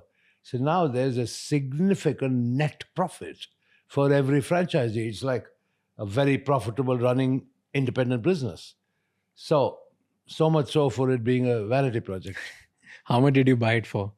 I think $112 million is what I bid. And that time it would be like 600-700 crores or more than that. Yeah, I think, but Lalit was clever. Everything was denominated in dollars. The bid price was. Okay. So I think 112 million, which of course people balked at that time. But, in hindsight, if you look at it and do the math, it was a top class investment. I mean, look at what the teams are worth today. Yeah. I mean, they're worth $1 billion. One thing which was exciting in your pitch, in your bid for RCB was Virat Kohli. I Virat picked Kohli, Virat. under 19, you bid for him. Yeah. And if I'm not wrong, you got it for like 20 lakhs something. Correct. Why did you pick Virat at such a young age? Well, obviously there were the young cricketers, and it was draw by lots, right? And fine, I got lucky, so I got to pick, and I immediately went for Virat. I looked just, I think, shortly before the actual selection process. They were playing the Under-19 World Cup, and I was very impressed. And so I picked him, and it's wonderful. 18 years later, he's still there. So with just his performance, or were No, you able to see absolutely. something? Yeah, he was a young kid at that time when I got him, but full of energy, great talent, and one of the greatest Indian cricketers ever. If you had the choice to pick 2 or 3 players from other teams for RCB today, who would you pick? If dreams could come true, Jasprit Bumrah. Yeah. If dreams could come true, Surya Kumar Yadav, Rishabh Pant, and KL Rahul. If I had these 4, I wouldn't need anybody else, and would definitely win the trophy. And do you think this year, even when you don't have these 4, you would The RCB win the lineup, trophy this year? the RCB lineup is pretty balanced. Top class batting lineup, a much improved bowling lineup. I haven't seen Bhuvneshwar Kumar play in RCB colours yet, but he's a top class bowler. But as a unit, I can say it's a pretty balanced unit, and now it all depends on on-field performance. This year the captain, Rajat, he's from my city. He's from my neighborhood. Oh, like he was literally like 2 houses away from my house. Rajat Patidar. So this year, even though I support Mumbai, but this year I'm still voting for RCB. Okay. And I'm like, okay, let Rajat win the trophy. Okay, but it occurs to me that RCB never winning the cup has actually worked in the RCB favor. Do you think so? in what way? In cult following. No, no. Even You though see- you guys have, the RCB has never won. You see, that is because the day RCB was conceived. We have had a comprehensive program of fan engagement. Okay. Right? We've had the IPL window is 2 months.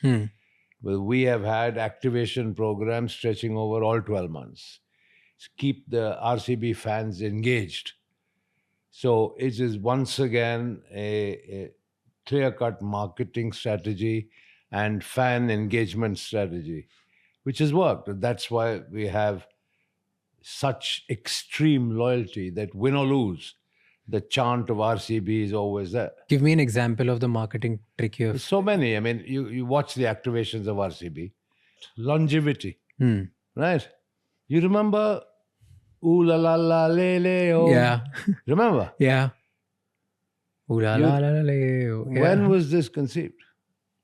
You don't know. Well, let me tell you. 1996 World Cup of cricket. The Kingfisher West Indies cricket team. Now, back in 1996, I put the Kingfisher logo on the West Indies, not Indian, cricket team. Okay? And because why? The personalities of the West Indian cricketers, fun, dancing, music, their entire swagger, that suited the Kingfisher brand. That was when the jingle was conceived, which lives on till today in 2025. Yeah. Wow.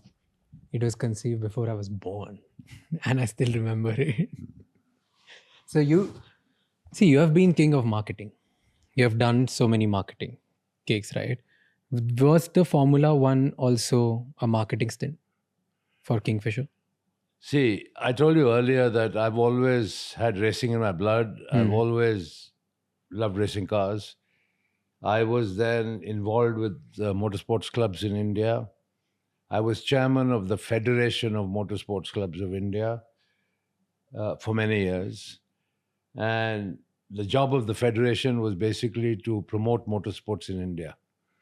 Now, for anybody who is into motor racing, the absolute pinnacle of motorsport in the world is Formula One.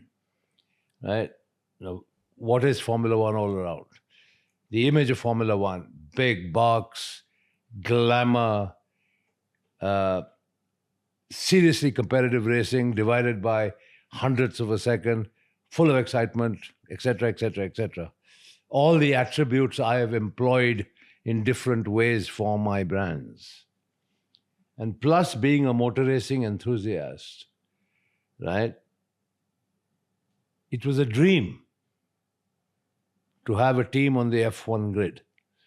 So when the opportunity presented itself, I did it. Right? I did it. Now, I named it Force India. I could have easily named it Mallya Formula One, like Williams Formula One, for instance. Right? Why did you keep Force One? Because I wanted the Indian flag to be on the grid. I wanted the world to know that the team with roots in India of all countries was at the pinnacle of motorsport. And that is why I called it Force India. And I had the tricolor on the car. Of course, I also used the platform to advertise my brands. Yeah. Okay, including Royal Challenge, whiskey, White and Mackay, which we owned at that time, Kingfisher, then the airline. So the car, the livery of the car and all the merchandise around Formula One had a lot of our brands on it for promotional purposes. But the core reason was to put an Indian Formula One team on the grid. But you invested quite a lot of money on it, right? Sure I did. I mean, Formula One's not cheap. Do you think that was a bad decision? No, in hindsight, I wouldn't do anything different. Why not? Why not? Because you had to sell it, right? And I think a lot of accusations are for the same brand. Whose accusations? About what? That you use Kingfisher money for Formula One and nobody talks about it. Nobody talks about that. Have you spoken about it before and still people don't? Never. Why should I? As I told you, I don't want to waste my time correcting the barrage of narratives coming from legacy media. But then you sold Force One. Yes, Force One became Racing Point. Yes, And you Racing sold it to Point Lawrence now Stroll, right? is Aston Martin Formula One. Yeah. Why did you sell it to Lawrence? I had to at that time because of my worldwide freezing orders and the troubles that Sahara was going through and so on and so forth. So, at the end of the day, I would have definitely kept it, but it was not to be. So fine, you move on in life. But I had 10 years of the Indian flag on the Formula One grid. Talking about another marketing stint, because there was cricket, there was Formula One, there was Kingfisher calendar. It was so highly talked about. What was the story behind Kingfisher calendar? Atul Kasbekar came to me and said, fine, let's, there's a Pirelli calendar. Why can't we create a similar property for Kingfisher? Absolutely. And so we said, fine, we'll have the Kingfisher swimsuit calendar. We couldn't go sort of kind of all the way that Pirelli might have been able to, given the social considerations in India and so on and so forth. But I think we produced a product that everybody demanded. I mean, even today, I get SMSs from people, where's my calendar? So it was highly sought after. And once again, we had events around it. We had the national hunt for the Kingfisher girl. That was national. So we broad-based it. And we chose models through a national hunt. And then, of course, we'd have events around the calendar, shooting the calendar and then launching the calendar, all of which was consistent with the brand positioning and marketing strategy of Kingfisher. And why do you think that girls who became or who landed on the calendar, their careers skyrocketed? Well, because we chose the right girls. I mean, whether it was Deepika Padukone, whether it was Katrina Kaif, I mean, we had all the heroines and the stars on the calendar in their younger days. But they were not stars back then. No, They were became not, but after. we picked well. We picked the right talent. Did you also help them after the calendar, or it was just the engagement was They only till then? came with the calendar, and that was it. I did it because it was a fantastic marketing tool. Didn't bring anything to me personally, but it did wonders for the brand. The same thing with the McDowell marketing campaigns, right? Okay. Talking about fast cars, I've always been passionate about cars. Right? And I have owned good cars, but not a fleet of them. In India, I had a couple of Mercedes cars, one Rolls Royce and one Maybach. That was it. That was all I possessed. But you have one of the largest car collections of vintage cars and stuff, right? Now we're talking about vintage cars, which is a totally different ballgame. Because of our nationwide presence on the ground, I told my people, look for vintage cars because they were hugely neglected. Many, many cars went to India in the 20s and 30s. The Maharajas in India were probably the biggest customers for famous cars such as Rolls-Royce. But these cars were in a state of ruin. Given my inherent interest in cars, I said I want to collect these and restore them, which I did. I mean, in those days, I have bought a Rolls-Royce for 50,000 rupees with a tree growing through it in somebody's backyard, deep in Telangana. I have bought cars that have been rusted, parts missing, etc., etc., etc., all of which I lovingly restored over a period of time. That is my passion for cars. And those cars still exist. Of course, you can't export them because that's a Government of India policy. So they are in India. Tell me about the top 3 cars which you absolutely loved out of your collection from the vintage cars back then which you owned, maybe in England or in India or anywhere. In India, I had, I think it's 1931 PS Arrow, which is a fantastic American car, and which I took to Singapore. I entered Singapore to Malaysia rally and won it. And very proudly flew back on an Air India flight with a big trophy in my hand. That was one of my favorite cars. I have a Rolls-Royce Silver Ghost that was supposedly owned by the Nizam of Hyderabad with a very unique body on it. That's a special car. I have, I think, a 1903 Darracq, which looks more like a horse-drawn carriage. It's French, with a single-cylinder engine, still runs. So yeah, these were some of the unique ones which were personal favorites, let's put it that way. What's the most ridiculously expensive thing you've bought in your life? I mean, it depends what. I mean, You're talking about a car, you're talking about painting, you're talking about property. Give me example of one each. No, I mean, look, I have a family trust set up by my father that, has acquired various properties in different parts of the world.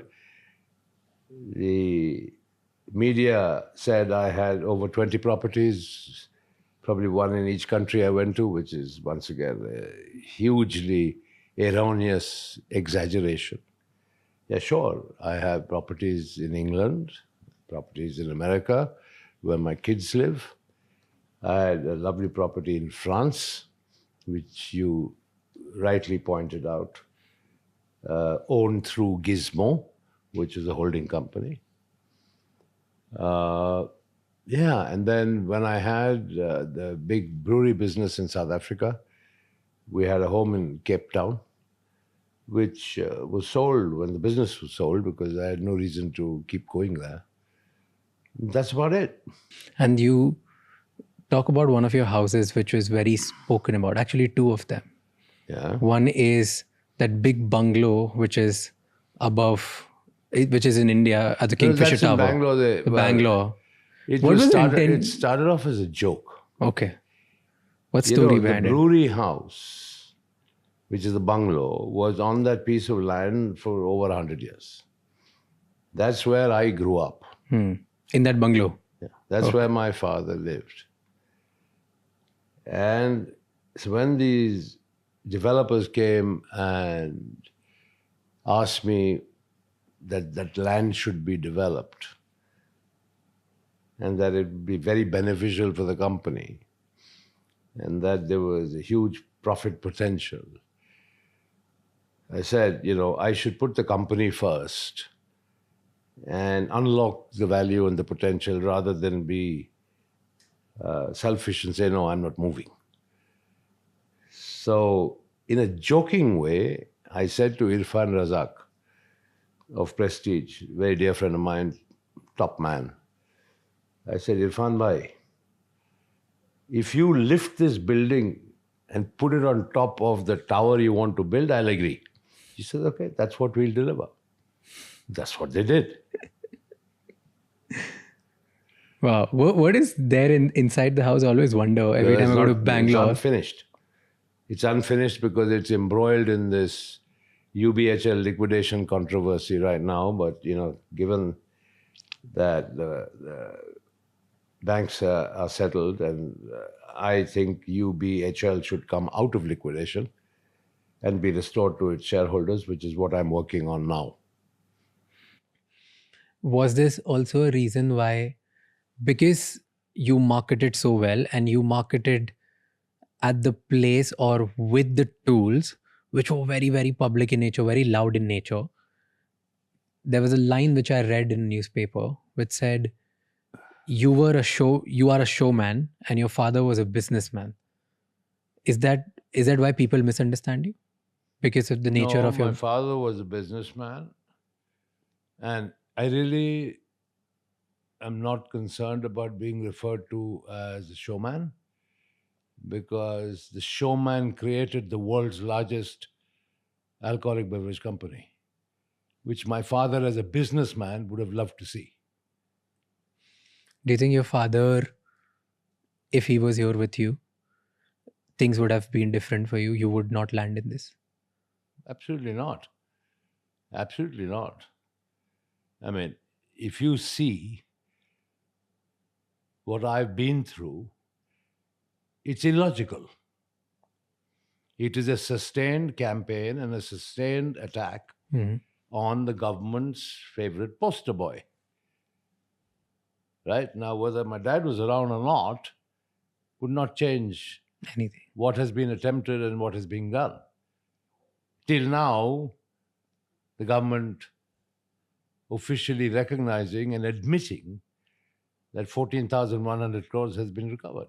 Okay, let's go to a point where, when we were talking about earlier, about the Kingfisher turmoil, you said you went to the FM back then, which was Pranav Mukherjee sir. what happened after that meeting? He said that banks will support you. Yeah. Is that the reason why a government bank supported you? This was not one government bank, it was a group of about 15 or 16 government banks. Kingfisher Airlines never borrowed any money from State Bank of India. Just to set the record straight. Okay. State Bank of India was a lender to Deccan. When Kingfisher and Deccan merged, State Bank of India became a lender to Kingfisher Airlines. But it started with Deccan. So like that, there were a group of banks from whom Kingfisher had borrowed money, a group of banks from whom Deccan had borrowed money, and then they got combined into one entity when Deccan and Kingfisher merged. Right? Yes, there were times when the sort of support from the finance minister at that time meant that, when I presented to various banks, including State Bank, that, the airline needed money, they would recognize our financial needs, appraise them correctly through State Bank of India capital markets, and then sanction loans, even though the credit worthiness of Kingfisher Airlines may have been short of norms. To that extent, I'm grateful, yes. But then, I did my bit as well. I put in 3,000 crores of UB Group's money into Kingfisher Airlines. You're talking to me about allegations of siphoning. You're talking to me about allegations of misusing Kingfisher Airline funds from my lifestyle for Formula One. Nobody ever talks about the 3,000 crores I infused in cash into Kingfisher Airlines to keep it afloat. My good friend and, probably the most successful lady entrepreneur I've known, she's like a sister to me, Kiran Mazumdar, has often said publicly that Vijay put everything on the line for Kingfisher. I did. But that's not appreciated. That is not appreciated. That's sad. But let the narrative be what it is. See, you put everything you had into reviving Kingfisher Airlines because you believed in the vision. Yeah. Right? But at the time when you asked loans, the company was not doing that great. Correct. Right? So you still got loan from the consortium of 17 banks. Correct. The reason was they believed in your vision, or the reason that they were influenced by the government to give you the loan? Yeah. They believed in the vision. They did their own appraisals, right? And please never forget, I gave my personal guarantee. And United Breweries Holdings Limited also gave its personal guarantee. If anybody had,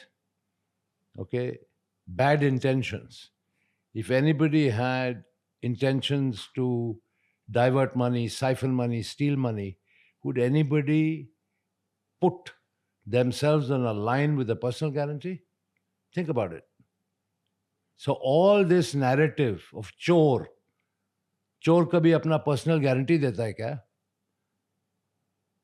That is why I say in the last 9 years, I haven't bothered about changing this narrative, because it is what it is. It's written by the Indian media, of course, prompted by the government, who have had their own press conferences, etc. I mean, Sambit Patra, the BJP spokesman, called a press conference and bandied around in front of the Indian media letters that I had written to Prime Minister Manmohan Singh, trying to establish a nexus, right, between me and the Prime Minister, and alleging some sort of wrongdoing by the then Congress Prime Minister. I mean, one could see through the political rhetoric straight away. I mean, why wouldn't any Indian citizen write to the Prime Minister for help? Fair. Because I never asked for money. I asked only for policy changes. Let's go to the series of events. After this, what happened? What happened? So, I'm quoting just pure research. Okay? Quoting whom? Quoting pure research of what's out there on all the newspapers.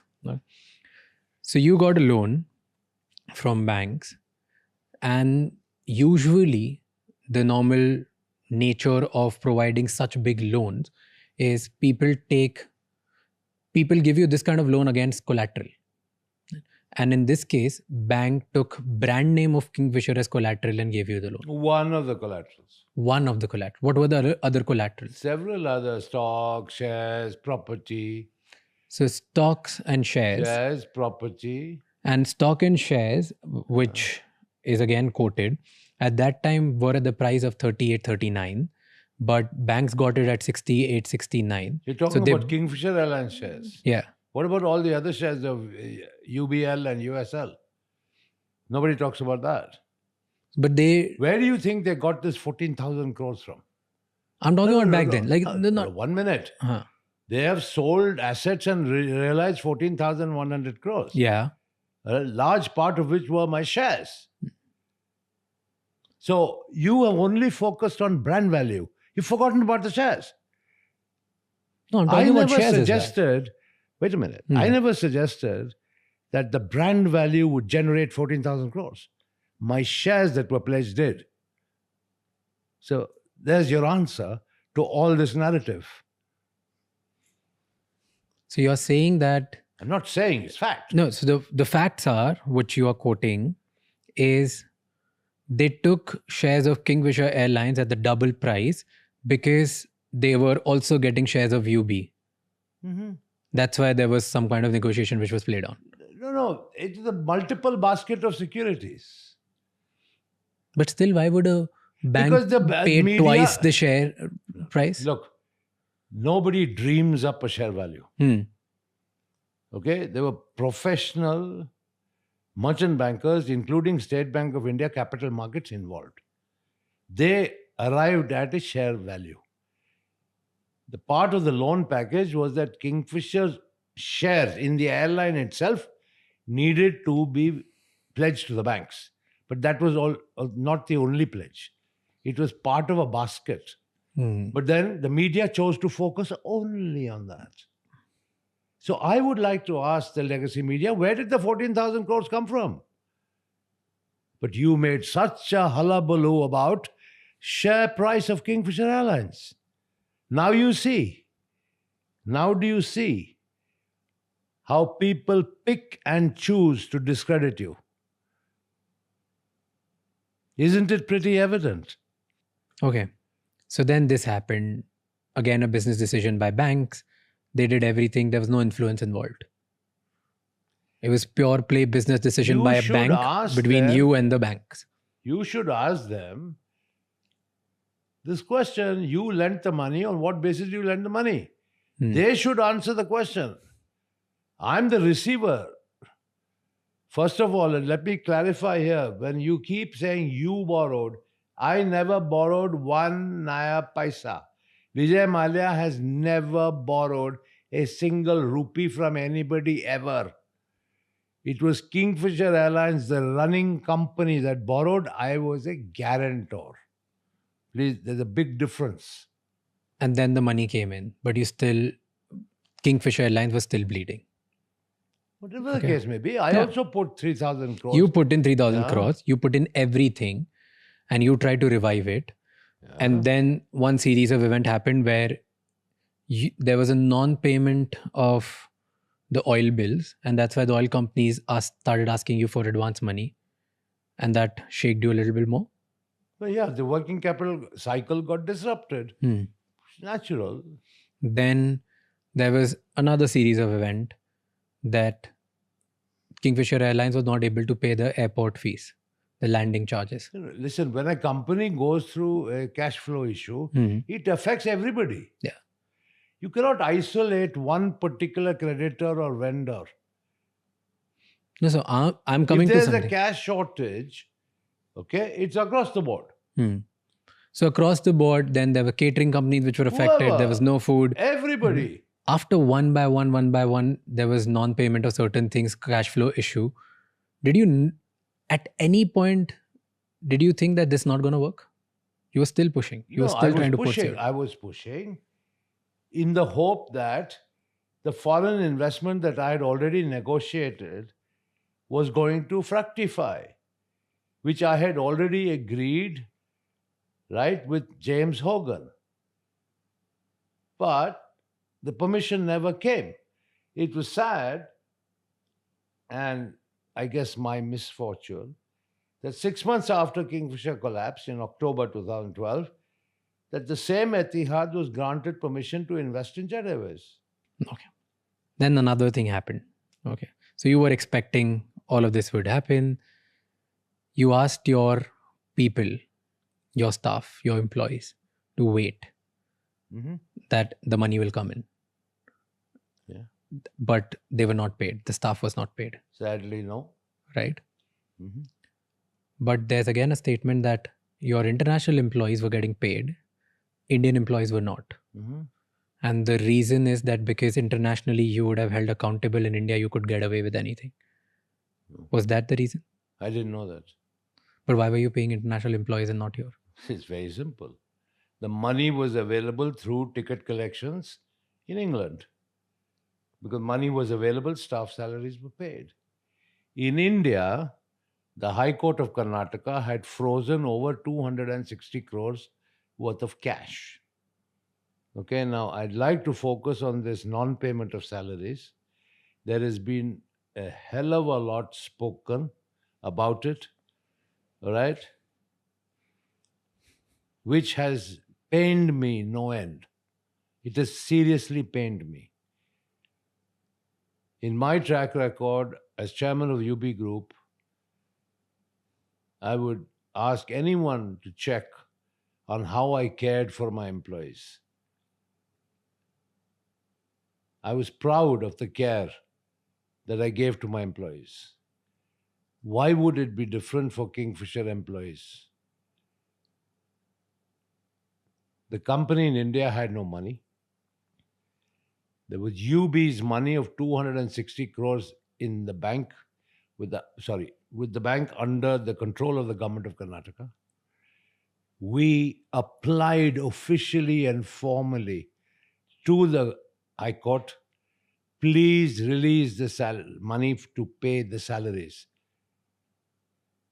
Court said no. Why? The same banks objected.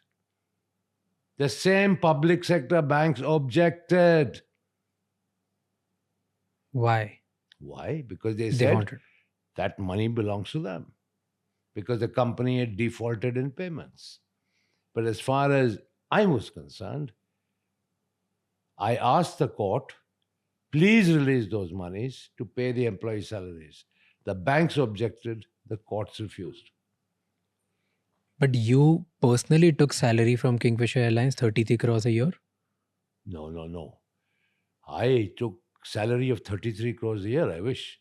Why do they talk about it Who then? talks? Show me the balance sheet where it's written. Can you show me? Not the balance sheet, but the media talks about it. I can show you an article. Ask the media where's the balance sheet. So you never took salary, I never took 33 crores of salary. or did you take any salary when other people were not getting paid? Obviously not. I mean, you really think I'd pay myself to the exclusion of other less well-to-do employees? That's what the world thinks. That's unfortunate view of the world about me, which is sadly completely false. But then they all were on the road striking against you. If you would have spoken to them in a nicer way, probably, or I don't know. Spoken to them, tried to explain to them. But at the end of the day, they did what they thought was best. They were under stress. I respect that. I'm not blaming anybody. Okay, a couple of people have said some nasty things, which is fine if they are under pressure and their livelihood was under pressure. I fully understand that and I take it in my stride. But the fact, any suggestion that I willfully did not pay or that I ignored them and enriched myself in the process is completely false. While all of this was happening, something really tragic happened. One of your employees' wife committed a suicide because they were not able to pay themselves. Were you aware of that? I became aware of that, and upon investigation, um, that was the culmination of a long-standing dispute, marital dispute. It was convenient to blame it on Kingfisher Airlines and non-payment of salaries. Once again, when people are under stress and under unpleasant circumstances, I don't want to comment on it in an unsavory way. It would not be right on my part. I mean, my sympathies are with the family that lost one of their kin. But I can tell you that we investigated the matter, and okay, sadly the tragedy did happen, and yes, sadly, equally sadly, that family had not been paid their salary. If you'd like to blame it on me, fine, I'll take the blame. As I said, I'm not afraid of taking blame where blame is due. Now, I can face up to reality and truth. Did you feel like you should have said sorry to employees? Because I you were sent not able to? condolence letters. Of course I did. Yeah, but I didn't copy the media. I wrote a letter of condolence, but I didn't copy the media. Here's what pissed people off. That in your private life, you were enjoying. Yeah. You were buying the Tipu Sultan sword. You were buying cars in the UK. The value of a Tipu Sultan sword would not have paid salaries. The two Mercedes-Benz cars, the figment of people's imagination, would not have paid the salaries. And if your suggestion is that I should have laid low in some artificial way, forget the employees, forget the shareholders of all the other businesses, United Spirits, United Breweries, MCF, everybody. Really. That would have been very fair, isn't it?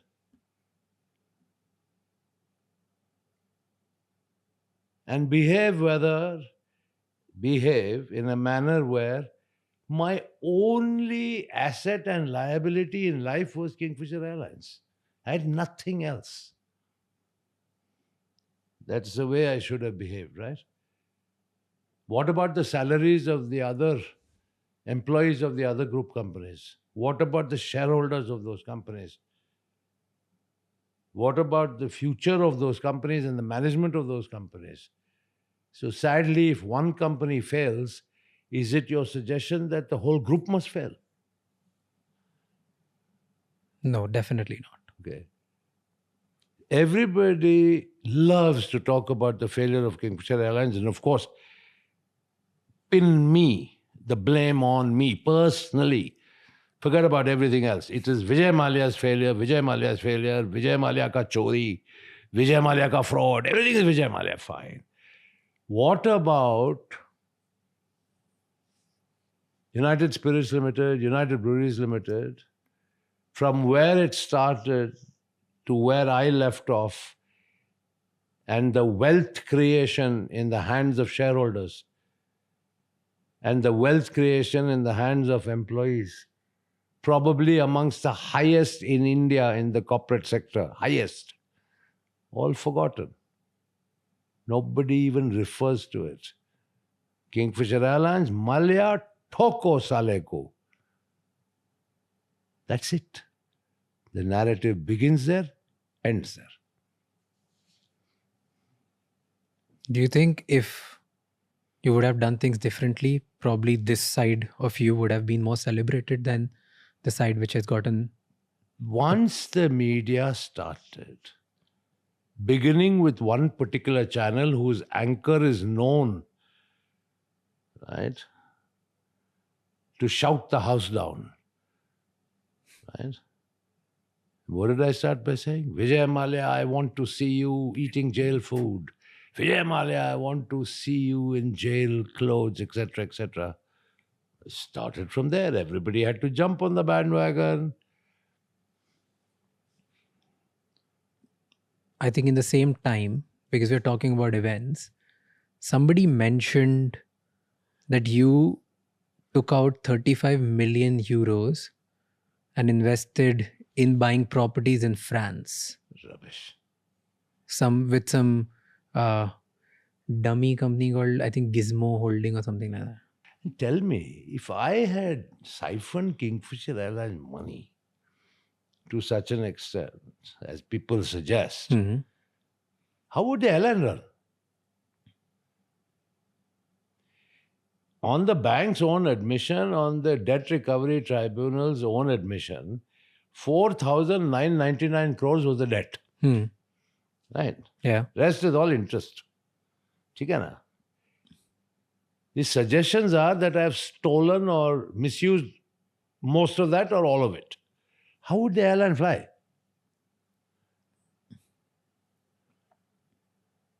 If all the money borrowed from the banks, Vijay Mallya pocketed, how would the airline fly?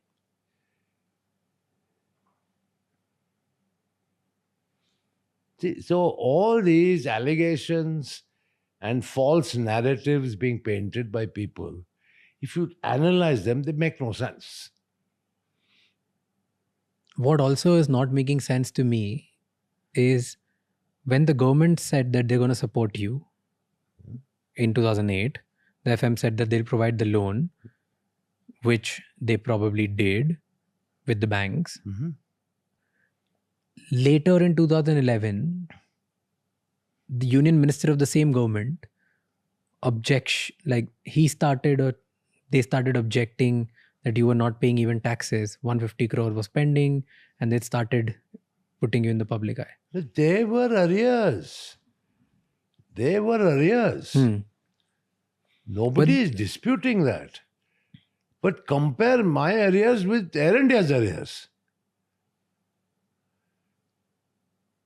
Air India's arrears were probably 10 times that of Kingfisher Airlines. That was because of the stress of the aviation sector. And why did Air India didn't get anything and you got everything? Every little scrutiny happened with you if Air India was in trouble more than you, which actually was the case. It's a fact. Yeah, it's a fact. They were in a more daunting situation than yours, like the airline. Yeah, but all the focus was only Kingfisher. Why? You should ask those that turned on the spotlights. Why do you think it happened? Like clearly combination of animosity, jealousy, whole bunch of factors. And, once again, unproductive things to think about. In life, think positive. Come on, it costed you a whole life in India. You must have thought about it hundreds of times. No, I'm not. In any case, since 1988, I've been going to India for less than 180 days in a year. All my 3 children are American citizens. All have lived outside India, never in India. My mother has been in this country for over 30 years. What do I go back to? Of course, I will get the most ceremonial welcome by the Indian media. Of course, sure I will. My goodness, it will be headlines of every single newspaper. Okay, so 2012, the airline got suspended. Non-payment of multiple things, working capital, cash flow, everything got really, really bad for you. Right? And then the big bash happened, the birthday party, which is often talked about in 2015. Go ahead. What happened between 2012 and 2015 with this case? What happened? I'm asking you, what happened during? What happened? Did everybody forgot? What? Did everybody, they were not bothered about Kingfisher Airlines, or what the cases were going on? Of course, everything was going on. Nothing stopped. Nothing stopped. Because people don't talk about that often. What happened? What was going on? Nothing was going on. That's when the willful defaulter and all that. You know what the willful defaulter is all about, right? Tell me what is about. The banks call a willful defaulter of somebody who has the money but won't pay. Yeah. That's called a willful defaulter. Yeah. Right. I made 4 settlement offers to the banks. Between 2012 to 2015? Yes. Which they refused to accept. That nobody knows. What was the settlement that you were offering? So many settlement offers, including before the court. Right? So it was always the intention to settle. I flew through Hyderabad and met the chairperson of the State Bank of India at their training academy in Hyderabad and offered a settlement. It was always my intention to settle. Never did I say I'm not going to pay. And why do you think they didn't accept it? They wanted 14,100 crores. That's why they didn't accept it then. They didn't want your 5,000 crore because they were expecting it to go up. Like the sale of your assets will be much higher than... Whatever. Is that? Yeah. Had they accepted my offers, they would have got 5,000 crores. Today they've got 14,100 crores. But is there any proof do you have where you offered them settlement and they didn't accept from 2012 Take out to the records 2015? of the Supreme Court of India. The proof. What better proof than the records of the Supreme Court of India? Public documents.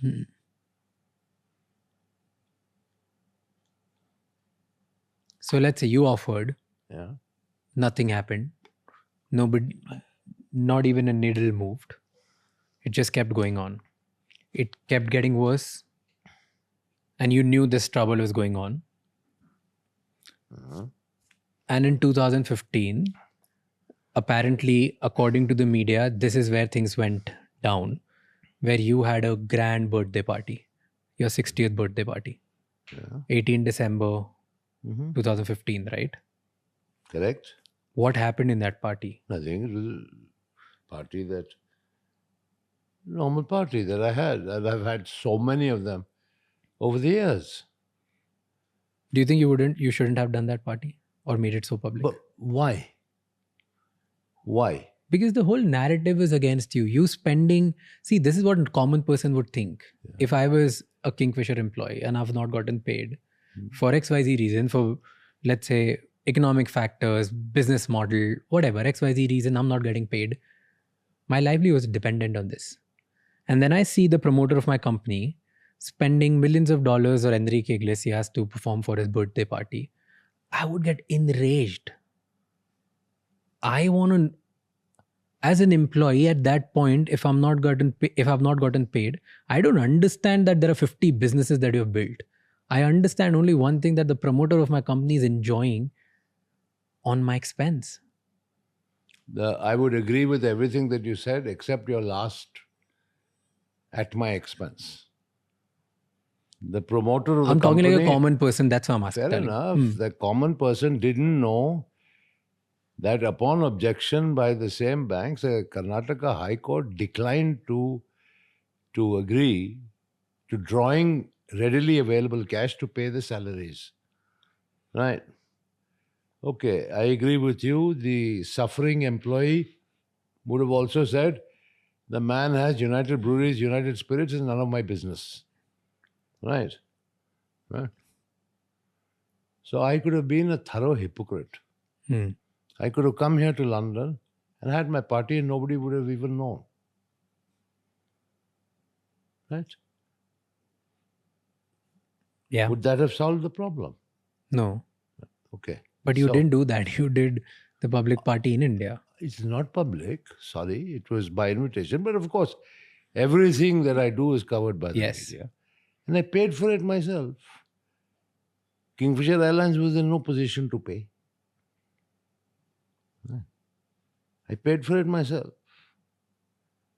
Maybe in hindsight now, okay, and we're talking about December 2015 against an airline that shut in 2012.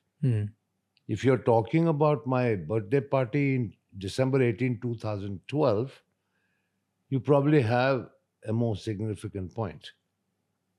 But 3 years later, in December 2015, okay, a milestone 60th birthday, right?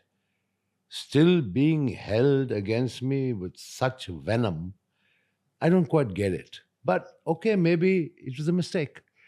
I should have probably come here to London and had my party and nobody would have known. But once again, because I was transparent and lived my life pretty transparently as I always did, the media latched onto it and bashed me for it. Fine. So everything in the last 10 or 15 minutes, maybe more, that you are questioning me on are Indian media generated comments and narratives. None of these are facts. But are you not apologetic about what happened? Apologetic. What do I apologize for? For only to the only for the employees of that business, for no one else. After putting 3,000 crores of my own money into the business, I need to apologize. You've been wronged, but so have your employees of Kingfisher. What would you say to them who lost their jobs, who still hold angst against you? If you were directly just talking to them and not me, what would you tell them? I would say I'm deeply sorry for what happened to them. I would say I'm deeply sorry that some of them didn't get paid their salaries. I have no excuses to offer. I take full responsibility. But for those who care to listen, there was money lying in deposit with the Karnataka High Court. I specifically applied to court to pay the salaries of Kingfisher Airlines staff. The banks objected and the court refused the permission. There was really nothing I could do beyond that.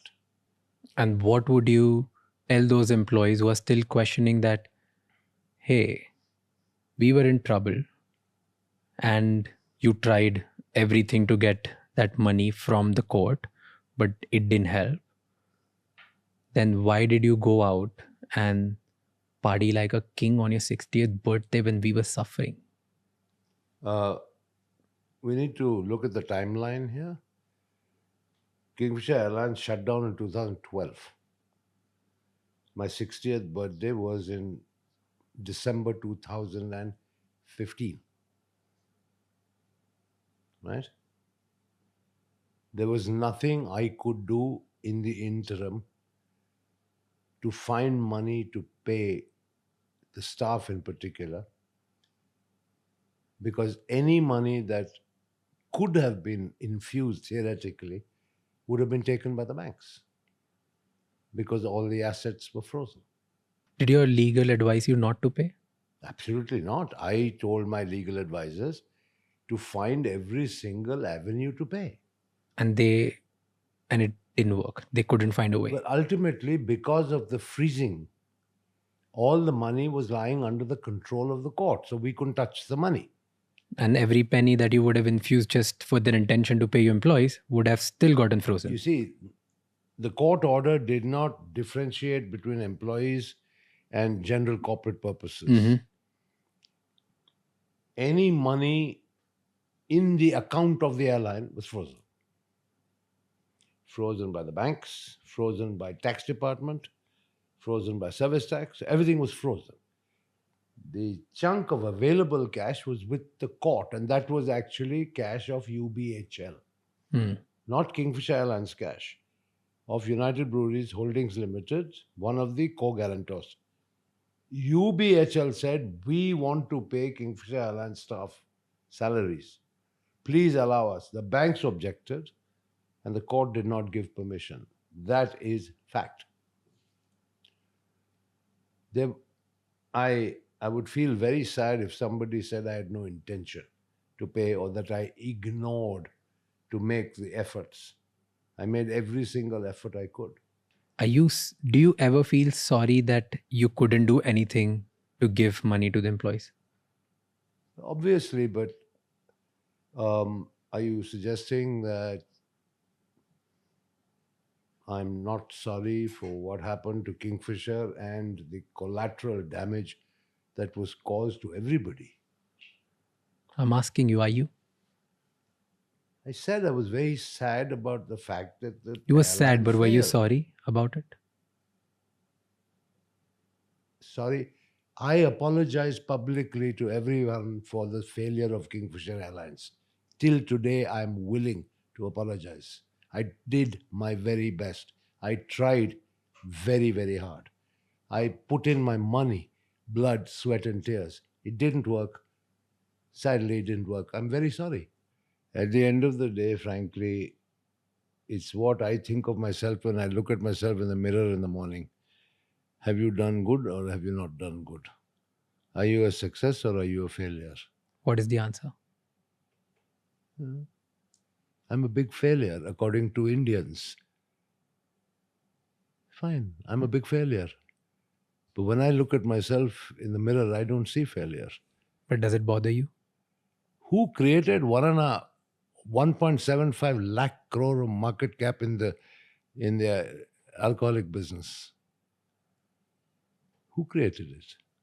Even after creating such a behemoth, people think you're a failed business owner. Fair enough. So let Does them it think. bother you? And who made Kingfisher Airlines so public? Who made it? Damania Airways started and failed. East-West Airlines started and failed. Right?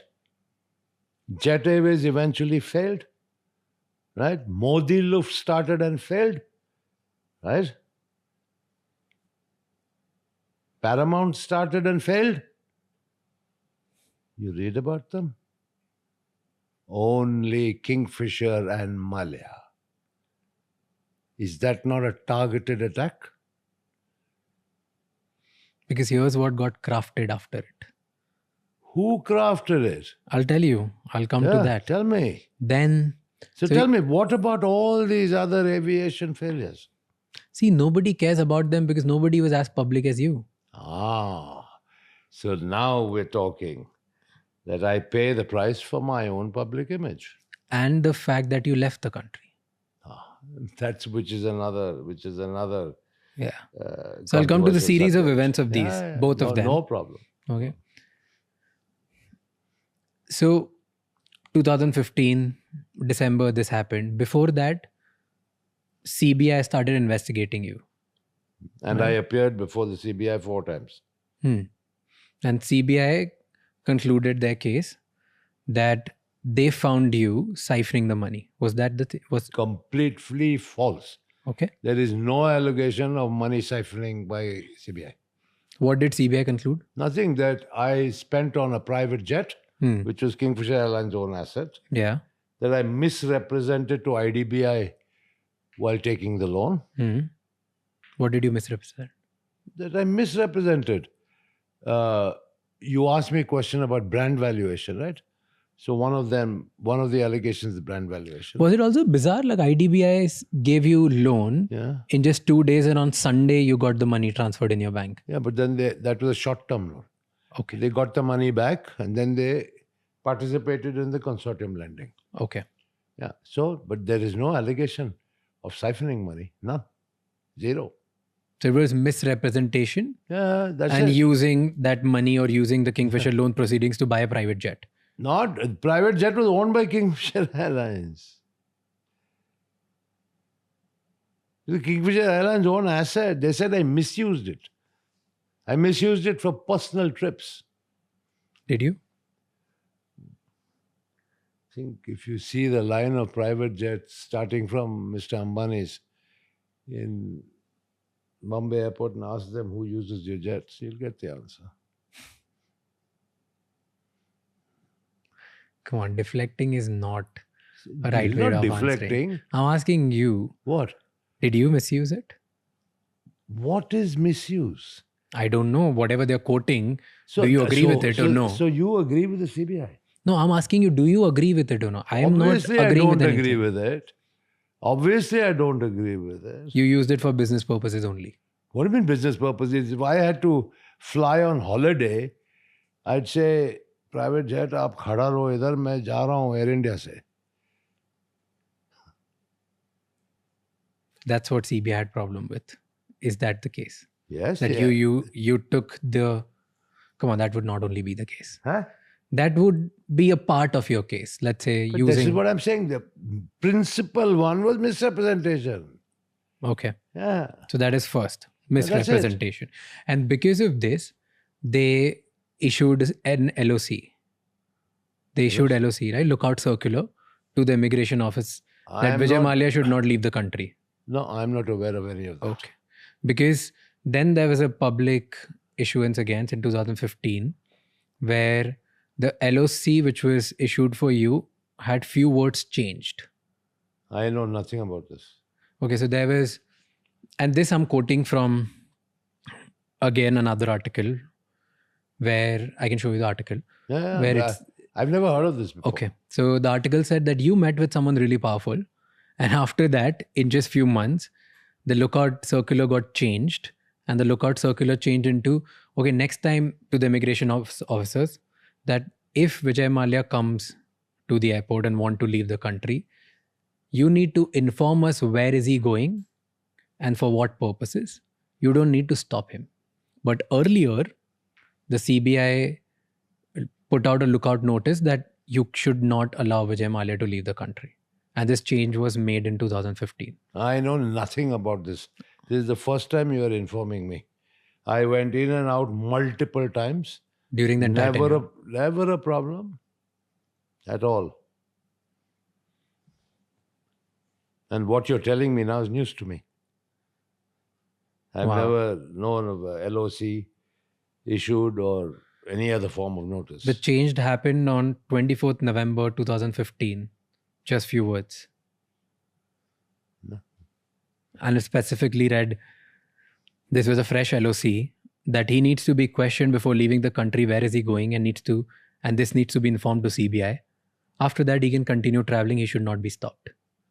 That's fine. That you said when in 2015?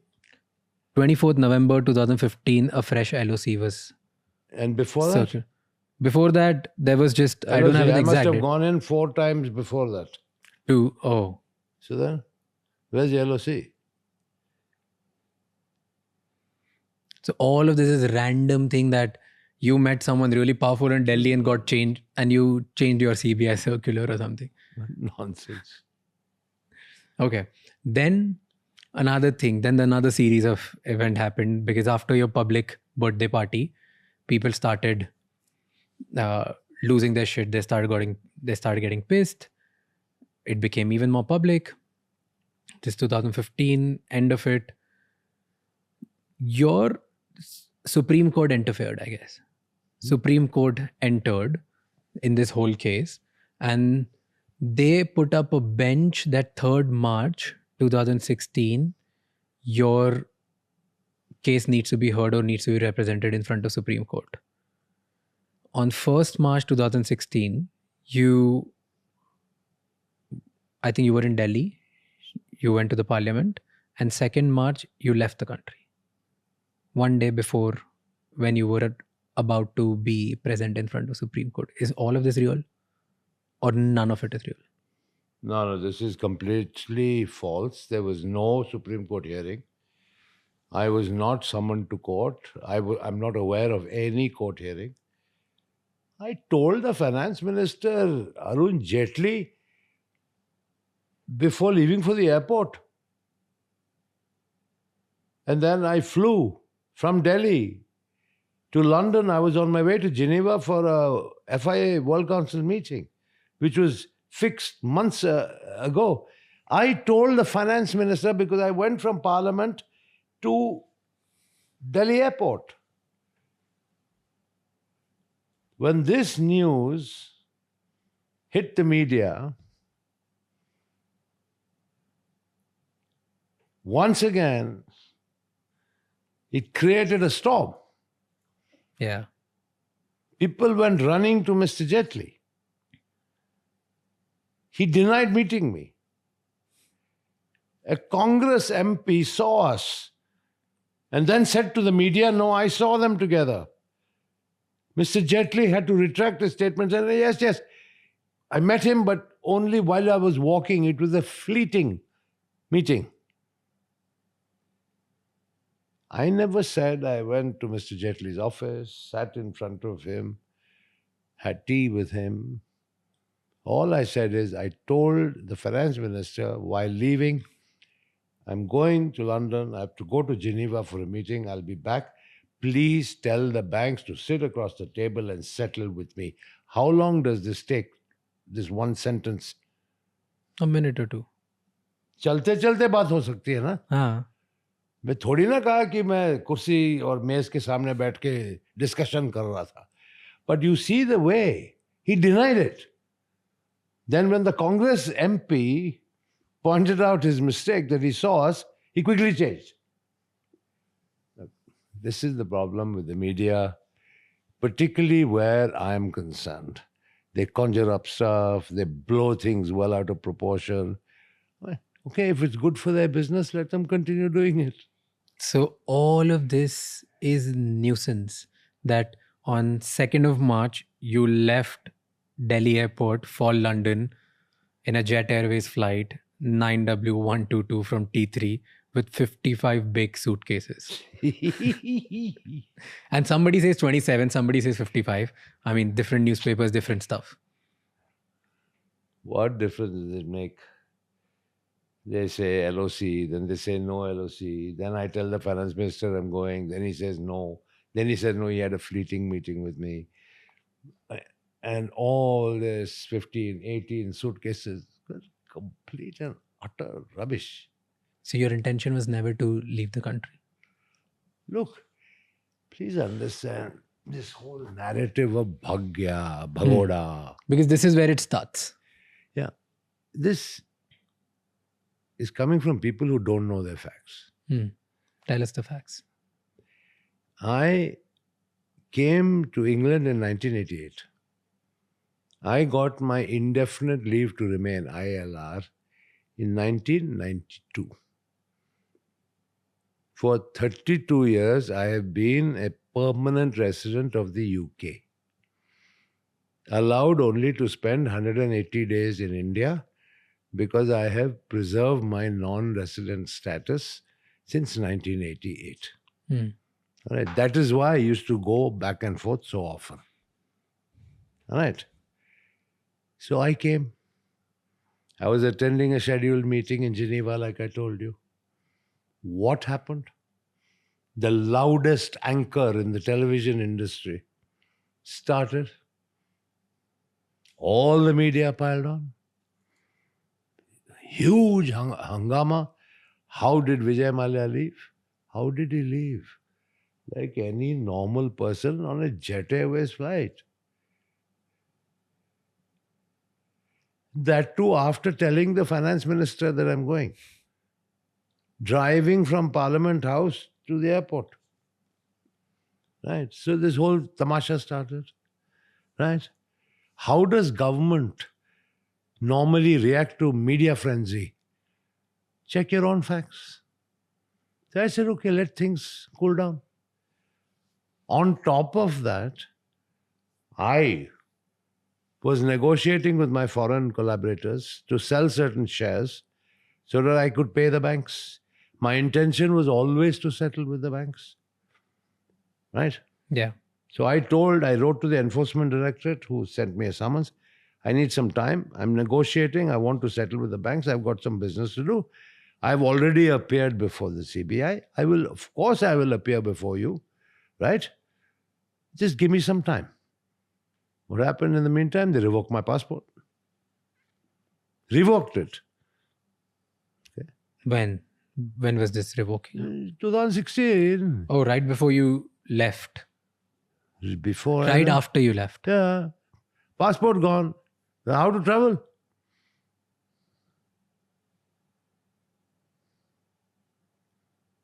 So you got stuck because they revoked your passport. Then, your intention was to come back to country.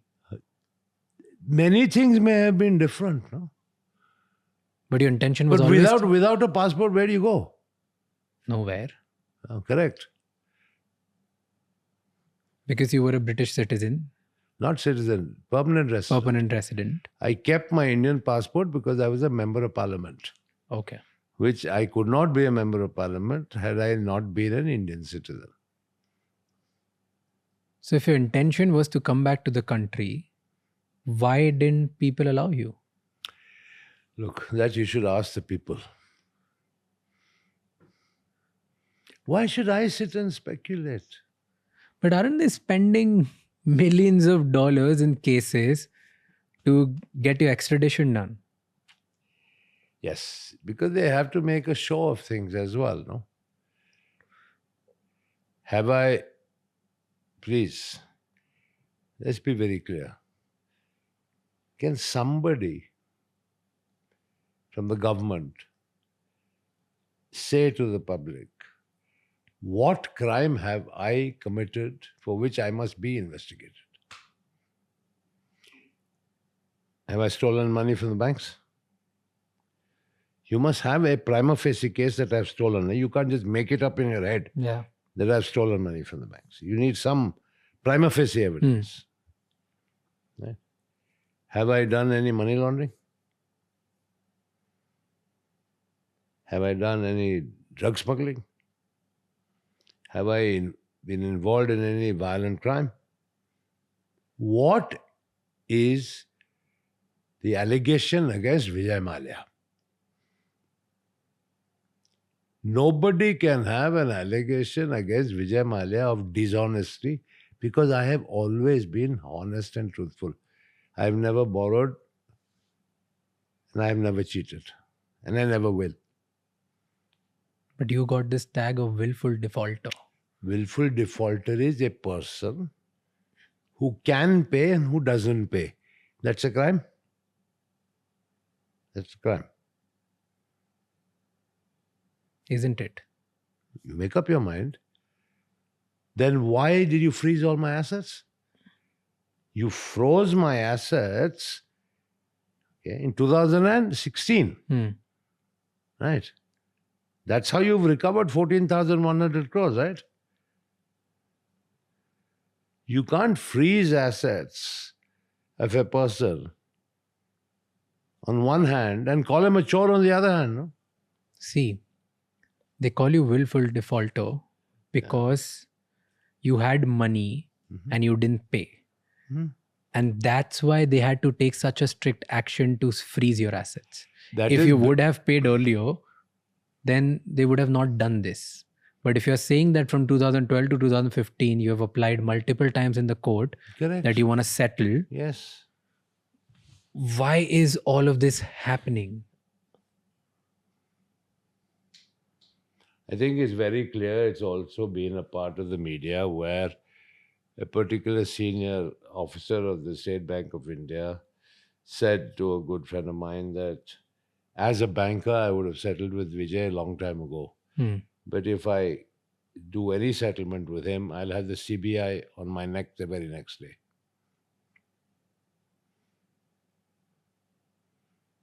And why do you think CBI has to do all of these things? Because technically banks, you're saying banks want 14,000 crores. Isn't the CBI called a caged parrot? But then banks ultimately want 14,000 crore. So they don't want anything to happen. Why would bank want to settle you? Who knows? If you go to the banks today, they may tell you, I owe even more money. Tell me real numbers. Because somewhere it's written 9,000 crore, somewhere it's written... There is no 9,000, that is all imagination. 6203 is the real number. Judgment debt. 6203, 6,203. And you have been vocal about it. I was going through your tweets. Publicly, you have been very vocal about that. Hey, I want to pay, come talk to me. Hey, I want to settle. There are multiple times you've just said it. I've shown you letters I've written to the banks. Nothing. We cannot engage with you. Period. Right? You were part of the parliament. And you were influential. You had money. You were powerful. You could do nothing about all of this. What went wrong? That probably is the cause of everything that followed. Who do you make a poster boy? Somebody who is insignificant, is it? Well, why would if you want to make an example of somebody, who do you make an example of? A visible person or an invisible person? Definitely a visible person. Correct. So there you've got the answer. But why would they want to make an example out of you when you were ready to settle? It was just a business failure in your terms. It suits you, to reject a settlement offer and to continue to claim that amounts are due to the banks and therefore you're a defaulter and therefore we're going to hound you and chase you. It suits the narrative. Today in India, business failure means fraud. If purely that line you're talking about, then yes, it's you kept asking me about me. why people tag me willful defaulter, why they accuse me, why the narrative is so negative about me. What happened to poor Naresh Goyal? What happened? India's biggest airline jet collapsed. Naresh Goyal went to jail. Right? What happened to people like Gautam Thapar in Delhi? In jail. Right? So if your business does badly, you're automatically referred to as a fraud. The inference is that you've stolen. In which countries does this happen? The biggest companies in the world fail, right? Are their management, senior management put in jail? Are they accused of fraud? The whole purpose of business is associated with certain risk as well. Yep. Right. But in India, sadly, you have a business that fails, you're accused of fraud and improper conduct.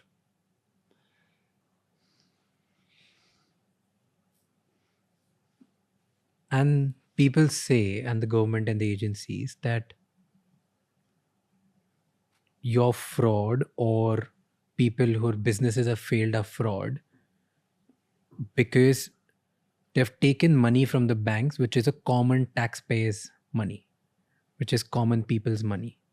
So if you take common people's money and you're not able to repay it, then you're considered wrong. But if in your case, if they have actually recovered more than 2.5x of it, or probably somewhere around that number, why are they still behind you? Because as I said, have you ever heard of any bank not rendering an account to a borrower or a guarantor? Despite 15 reminders, the same banks have not given me a statement of account. Not one.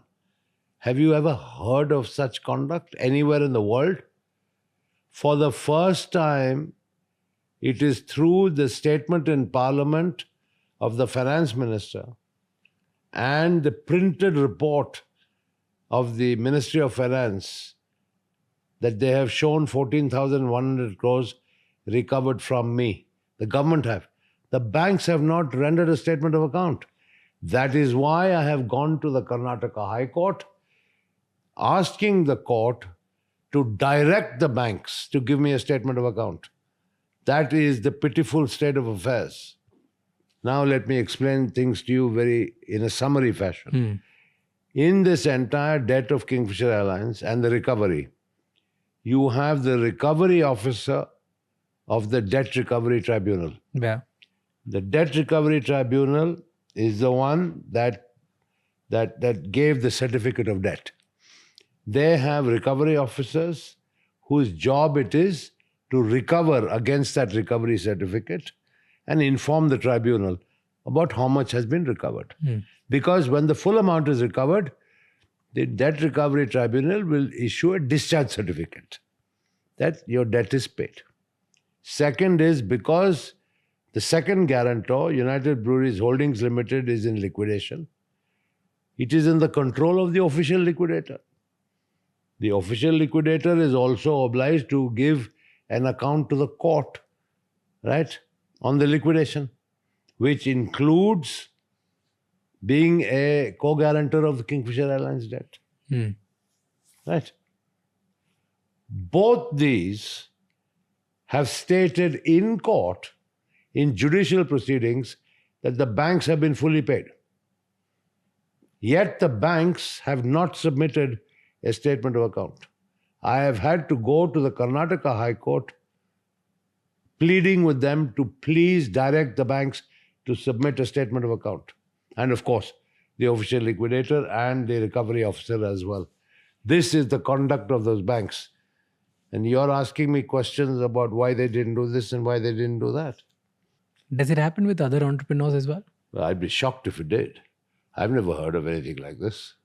Do you think the Indian system gets rigged against the entrepreneurs or the business owners who get too powerful after a point? It's certainly riggable. Because in your case, this is what happened, right?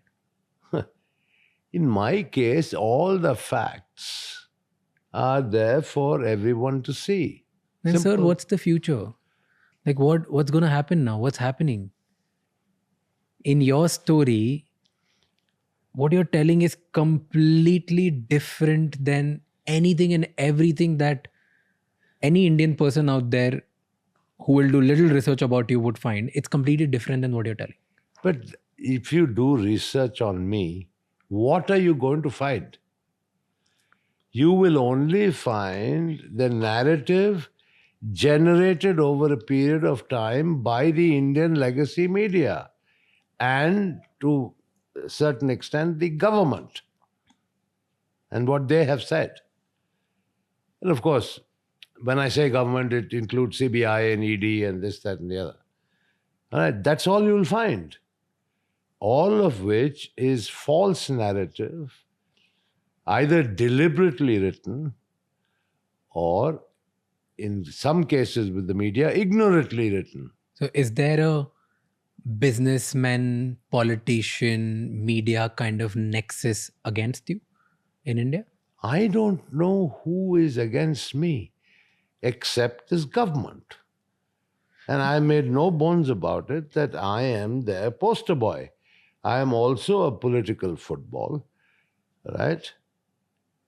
You must have heard the narrative. BJP tells Congress, tumne loan dilwaya. Congress responds to BJP, tumne bhagne diya. Vijay Mallya is the football in the middle. What is the biggest challenge of doing business in India? Government.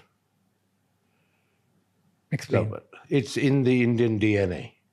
No matter what the state government or a federal government may say about ease of doing business in India, there is no ease of doing business in India. There are hurdles, bureaucratic hurdles, political hurdles all along the way. They may have reduced over a period of time, but no, I mean, you can't compare India and ease of doing business in India with any of the Western economies. But how did you manage that before? Like earlier, you expanded your group from a couple of 100 crores to thousands of crore. Then definitely you must be navigating somehow with all these challenges. What did you do? That's what I said. I had to maintain good relations with almost 29 countries. That's the 29 states, all of which were empowered by the Constitution to have their own policy on liquor. So I had to effectively be in the good books of 29 chief ministers. What do you mean by becoming or getting in the good books of the government? Well, you know... Like, were you doing favors? They were asking favors to you? Was there... Look, let me tell you, when elections were announced, I would desperately want to take a holiday outside India. Why? Because I didn't want to be accessible. The politicians always felt that, you know, the liquor business was the cash cow that would meet their electoral aspirations. And, you know, sometimes these aspirations were completely unreasonable and impractical. But no, I mean, look, dealing with government doesn't mean underhand exchange of money. Okay, it definitely doesn't. I mean, whoever said that, you know, I can buy my way through X, Y, or Z is wrong. Okay. You can have good relations with people, and provided you present a proposal to them that meets their own political objectives, it works well. But would there ever be exchange under the table as well? All of that used to work or no? You know, I'm not going to confirm or deny that because I leave it to your imagination. Because I think you know India as much as I know India. And they would ask for backing the election campaigns? That's what they would ask technically. Or was there something else as well? Look, the demands were varied. Give me example of 2-3 demands. The demands were, first of all, cash. Second, copious amounts of alcohol, which seems to be an essential part of any electoral campaign. For free. Vehicles. Cars. Yeah, vehicles, jeeps, cars, yeah. So it was multifarious. But the easiest for me was to disburse alcohol, which is, at the end of the day, I was in a privileged position heading India's largest alcohol company. I could say, all right, fine, But yeah, alcohol plays a big role in elections in India, even today. How do you make money now? How do I make money? Like today, how do you make money? I get a modest salary from my company. Not the Indian companies. No. So do you own anything here? There are companies here or in other countries? Of course. I told you I've been a non-resident since 1988. Okay? Even though I sold Berger paints in 1996, I've had several other businesses outside of India for the last 30 years. What was your net worth at peak in India? I don't know, because it fluctuated with the share value. But if any number you had? Subject to great amount of speculation. Okay. Frankly, what difference does it make? What's your net worth today? I don't know. Probably zero, according to the banks. Probably. Walk me through your day today.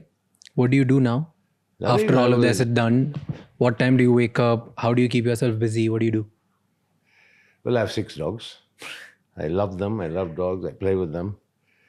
I like to keep abreast of international news. I love my dogs. I play with them a lot. I have a few classic cars, which I like to tinker with. But I have an office on the property next door with my staff. And yeah, as I told you, I have running businesses. And so I keep an eye on them. But sadly, a lot of time is taken on unproductive and very expensive legal matters. Sadly, once again, the banks in India, who are state-owned banks, public sector banks, carried their attack on me here even before the UK courts. So as if Indian legal proceedings were not enough. They even came here. Fine, so I have to defend myself. And the businesses that you run here, they fund the legal fees and everything that you're doing. Yeah. Let's put it this way, there's enough to go around. What kind of businesses are here? The same brewery or something else? Oh, yeah. Basically, say my core business. Alcohol, brewery, or all that. Yeah. You love it. You love doing the same thing. That's what's in my blood. I used to joke when I was young. I said I was born in a bottle.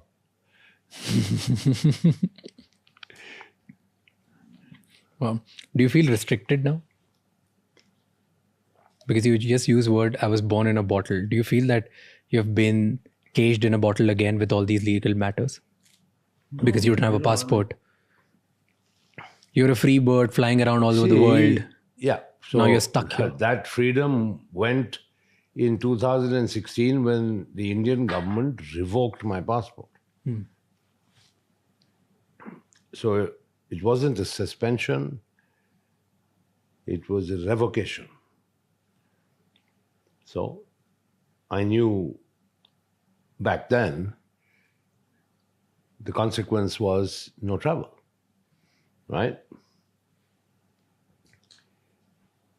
So for a guy who used to be on a plane 3-4 times a week, flying around the world, to be in one country for 9 long years, certainly a game changer.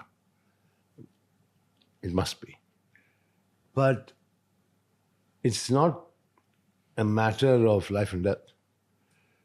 I mean, it isn't that profound because there's enough and more to do and to enjoy a quality of life that, okay, has shrunk in many ways from what used to be, but it's still okay. One must get on and move on.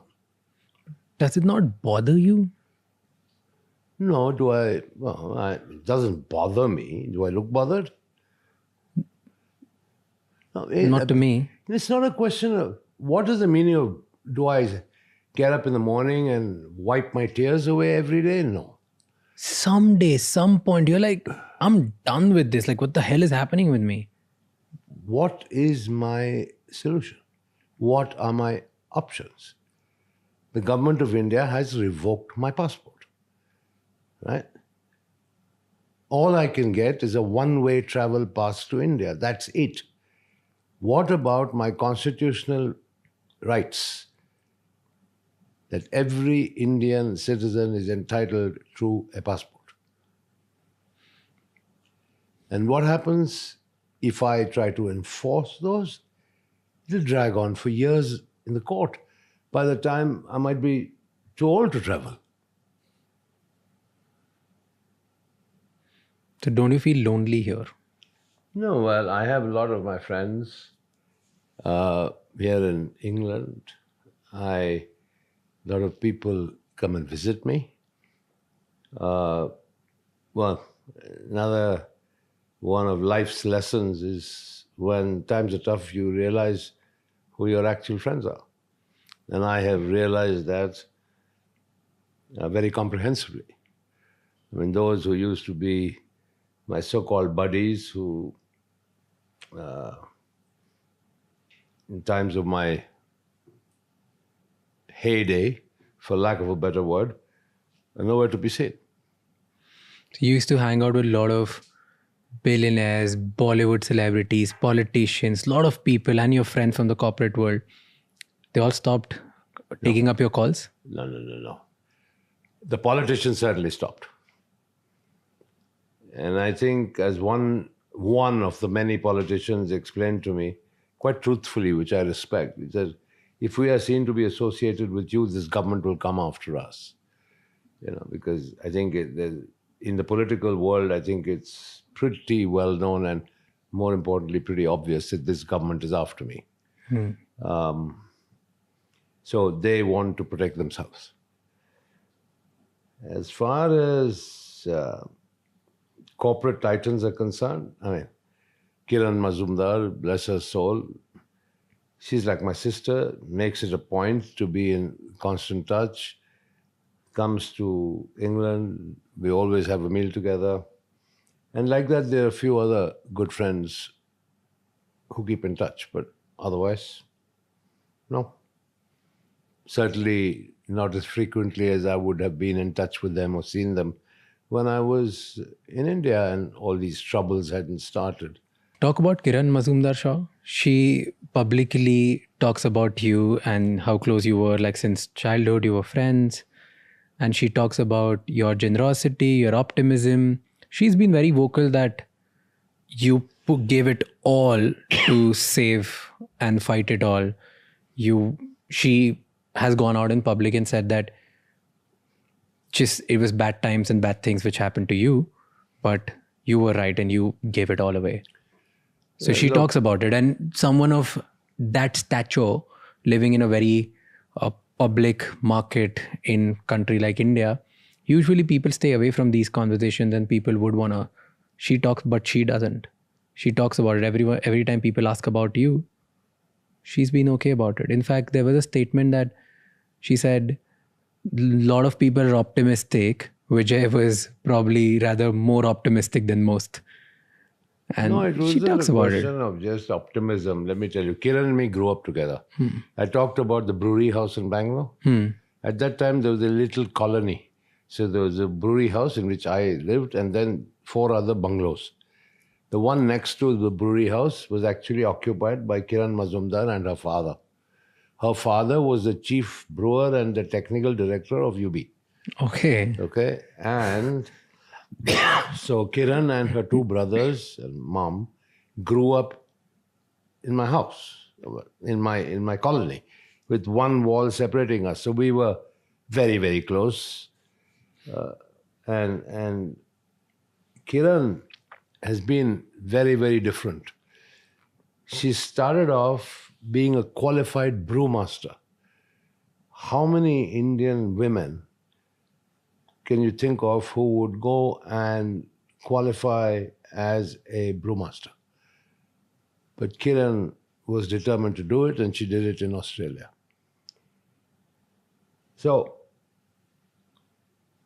Kiran, as an entrepreneur, not only has been brilliant, but has a super brilliant track record. But she's a tough cookie, and she speaks her mind, which is something that people should respect. And being a woman at that. So I'm so grateful for her public support of me. She knows what I went through with Kingfisher Airlines. I used to share it with her all the time. And she knew that I gave it my all. I mean, forget about just putting in 3,000 crores. I mean, every bit of my blood, sweat, and tears went into trying to make Kingfisher Airlines work. Now that she isn't here, you're not there, here you're alone, friends, parties, businesses, that busy, restless life, nothing is there. In 9 years, what was the loneliest day of your life? I always have had something to do. I haven't been sitting alone.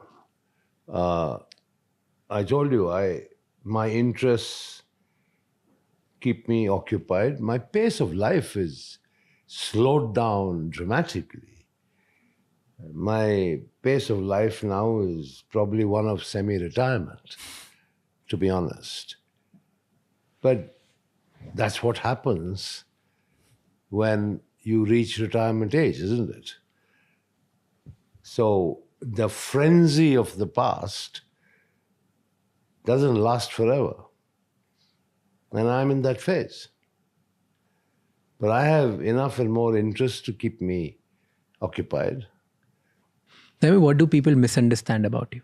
I don't know what people understand to begin with. Forget about misunderstanding. I mean, people in general, particularly the media, they hate my guts. They don't like the fact that I rarely get flustered. And they try to break me down deliberately, brick by brick. They try very, very hard. But, you know, maybe it's my upbringing in life. Maybe because I started very young. I'm tough. And tough, so I don't get browbeaten. I don't get pushed over. I stand my ground. And the media hate it. They absolutely hate it. So, I've heard all this. Mallya is arrogant. Mallya is a show-off. X, Y, and Z. And the narrative keeps repeating time and time and time again. Because I have never taken out my handkerchief and started weeping in front of them. They would love that. If I did that in front of the legacy media, probably the whole narrative about me would change. But that's not me. Has this become your defense mechanism now? There was never any defense mechanism. Like now it has become your image that, hey, I'm not going to break in front of you guys. So I'm going to stick through it. And that's why I won't show my real side. I won't show my real emotions. I won't show what I'm feeling. But what I'm feeling is real. There is no other side. There is no other side. Please understand. For 50 years, I've been in charge. I've been through a lot. I've been there, done that. It's toughened me up. I faced the crisis of Kingfisher Airlines. I felt it more than anybody else. I gave it my all, but I kept myself together because I was a leader. If I had crumbled and collapsed, the airline would have crumbled and collapsed a lot earlier than it did. What are you feeling right now as you talk about you gave it all and you still couldn't save Kingfisher. Well, I'm sad about it because, it's not just about Kingfisher. I have never been used to business failure. I took risks, I made bold decisions, and I built my core business in alcohol into something I could be greatly proud of. I failed with Kingfisher, and that hurts me more than anything else. Kingfisher was a wonderful product, probably the most awarded airline ever, providing connectivity to places in India that were never connected by air before, and in an environment promising growth. Today, India is the biggest single growth market for aviation in the world. Can you imagine if Kingfisher was still flying? It was just circumstances at that particular time, government policies that didn't help, and mounting losses. But I gave it my all. As I told you, quite apart from putting in 3,000 crores cash into Kingfisher Airlines. And the final straw was the refusal to let Etihad invest in Kingfisher. And that was it. I'd run out of options. Can you imagine how I felt? I felt miserable. What's your biggest fear now? My fear? Are you afraid of anything? Well, what can I be afraid of? What can I be afraid of? What do I do that would scare me? Living a semi-retired life, what can happen that's going to scare me? Extradition? Oh, yeah. Look, if you're talking about the legal issues, there are multiple legal issues, all right, which I will defend before the courts of law, both in this country as well as in India. And any legal case can go either way. You can't sit and predict the outcome. Neither can you celebrate a potential outcome, and neither can you cry about a potential outcome. That's what legal cases are all about. But are you prepared for the worst? Of course, I have to face the worst. I have no qualms or no doubts in my mind that if the worst is what is destined for me, well, that's what's destined for me, and you face it head on. What do you think is worst? What can happen the worst? Oh, what I think is very clear, what the Indian government wants, what many of the Indian media anchors want: jail clothes, jail food, in Tihar or Arthur Road or God knows which jail in India. That's it. And spend the rest of my life behind bars. That's it. Have you ever imagined yourself actually going to jail? Well, if that's what is inevitable, what option do I have? Is it inevitable? Might be. I'm not an astrologer. I'll fight my way in court. Doesn't it scare you? That I lived a king-size life and now I might end up in jail. And that is how I'm going to end my life, like probably. Correct. So I said earlier today, right, 0 to 0. And you're okay with it? What option do I have? Do you ever wake up and think like, shit, why me? What is happening? Because in your head, you're clear and you say that you've not done anything wrong. So do you ever feel like, why the hell me? Maybe that's my destiny. Maybe my stars are misaligned. Do you believe in it? No. I don't believe in astrology. But do you believe in God? In God? Very much so. I'm deeply religious. I've gone to most of the temples in India, particularly South India. I've made my modest offerings to various temples. I don't know whether you know, but The Sabrimala temple in Kerala, the entire gold roof was donated by me. Tirupati, Tirumala temple, the entire gold plating of the front of the sanctum was donated by me. I've donated Dwajasthambas in the Subramanya temple and Mokambika temple. So I definitely believe in God. So do you not then question it? No, sometimes I don't question it. I just I believe in God so much. I do so much for my religious belief, and still I'm going through all of this. Yeah, well, ultimately God will protect me. That if I have to have a rough ride in the process, maybe that was also what God wants. Do you think winning the case is important for you now? Or you're like, even if it gets stretched, I've come terms to my life, I'm aging, it's okay.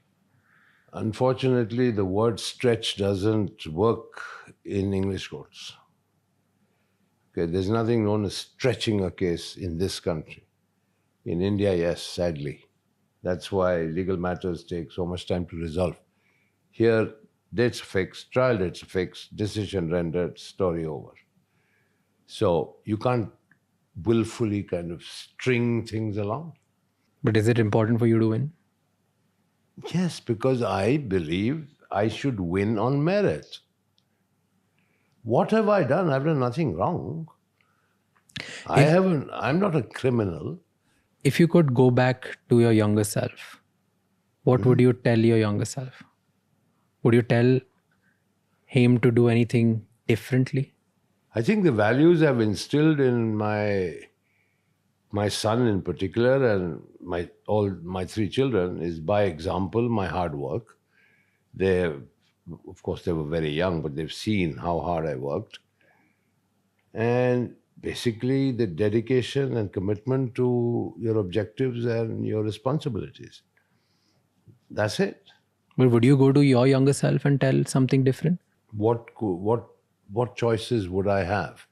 If you gave me a choice on what I would choose, I might choose. But if I was... Probably never start Kingfisher Airlines, because that all cost you the trouble. Yeah, good possibility. That maybe I should have just said, I'm going to stick to my core business of alcohol and just not do anything else. Do you think any part of it you would have dealt with little in a different way? Anything about you, about the choices you've made? Yeah, maybe I made one wrong choice in listening to the finance minister, Mr. Pranab Mukherjee. When I went to him, I realized the writing was on the wall. There were very tough times. And I told him I have to downsize this airline. And he said, no, you cannot, and the banks will support you, and so on and so forth. And yeah, I listened to him. Maybe I shouldn't have. I should have gone ahead and downsized it. And had I downsized it, the financial burden would have been far less. And probably Kingfisher would have been flying till today. What's one thing about extreme wealth that common people don't understand? I don't know, because I've never had extreme wealth. Come ever. on. The kind of wealth you had was extreme for a large share of people around the world, not just our country. Once again, a major misconception. Just because I had the Kingfisher calendar with pretty models, just because I sponsored the Indian Derby in horse racing, just because I sponsored fashion, all of which were, to my mind, marketing tools with the singular objective of promoting my brands.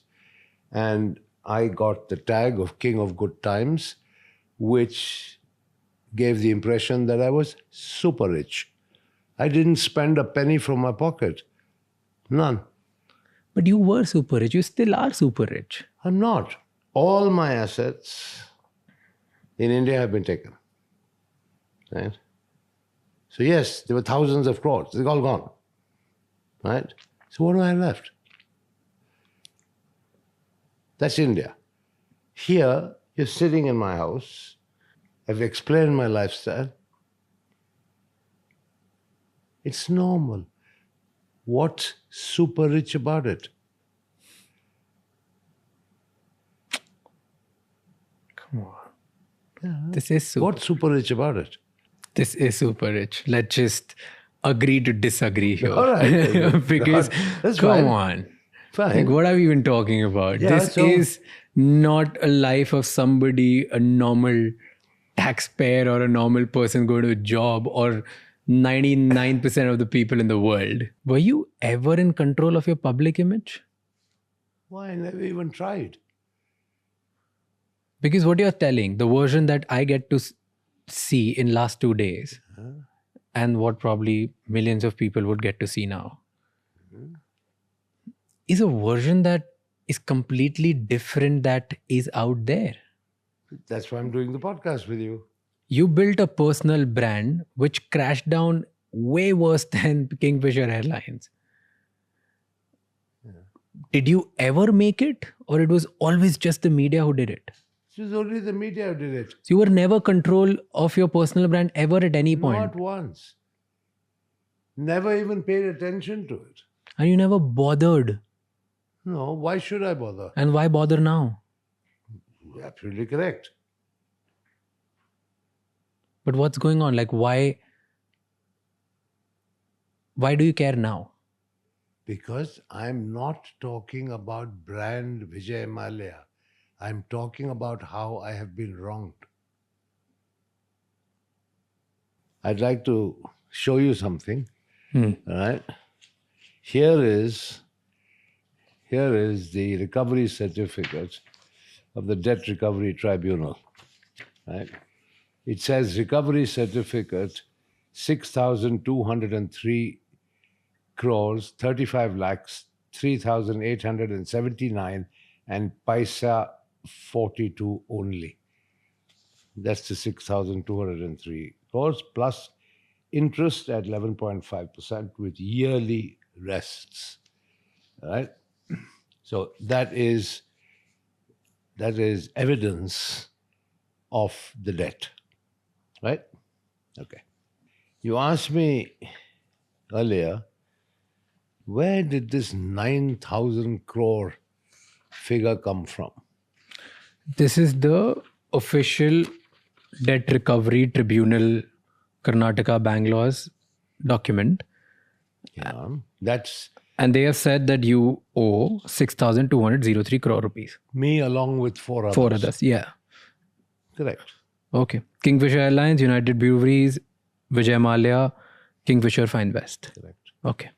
So the assets of all those combined, right, would need to satisfy the judgment debt of 6,203 6,200 crores. Yeah. Before I go very further, I'm the one under attack. Not all 4. Anyway, you asked me about where this 9,000 figure came from. Yeah, because it's written 6,203. No problem. Plus interest, whatever the case may be. That is dated 2017, if you see the date of the document. Yeah. I can't. Where is this? Maybe you should go to the end. Okay. Last signing. Yeah. Date of deliveries 26 July 17. Correct. Okay? And then I'll show you another report about an interview with the Prime Minister. Okay? March 29, 2019, in which the Prime Minister has said he owed 9,000 crore, but government recovered 14,000 crore, says PM Modi on India's action against Vijay Mallya.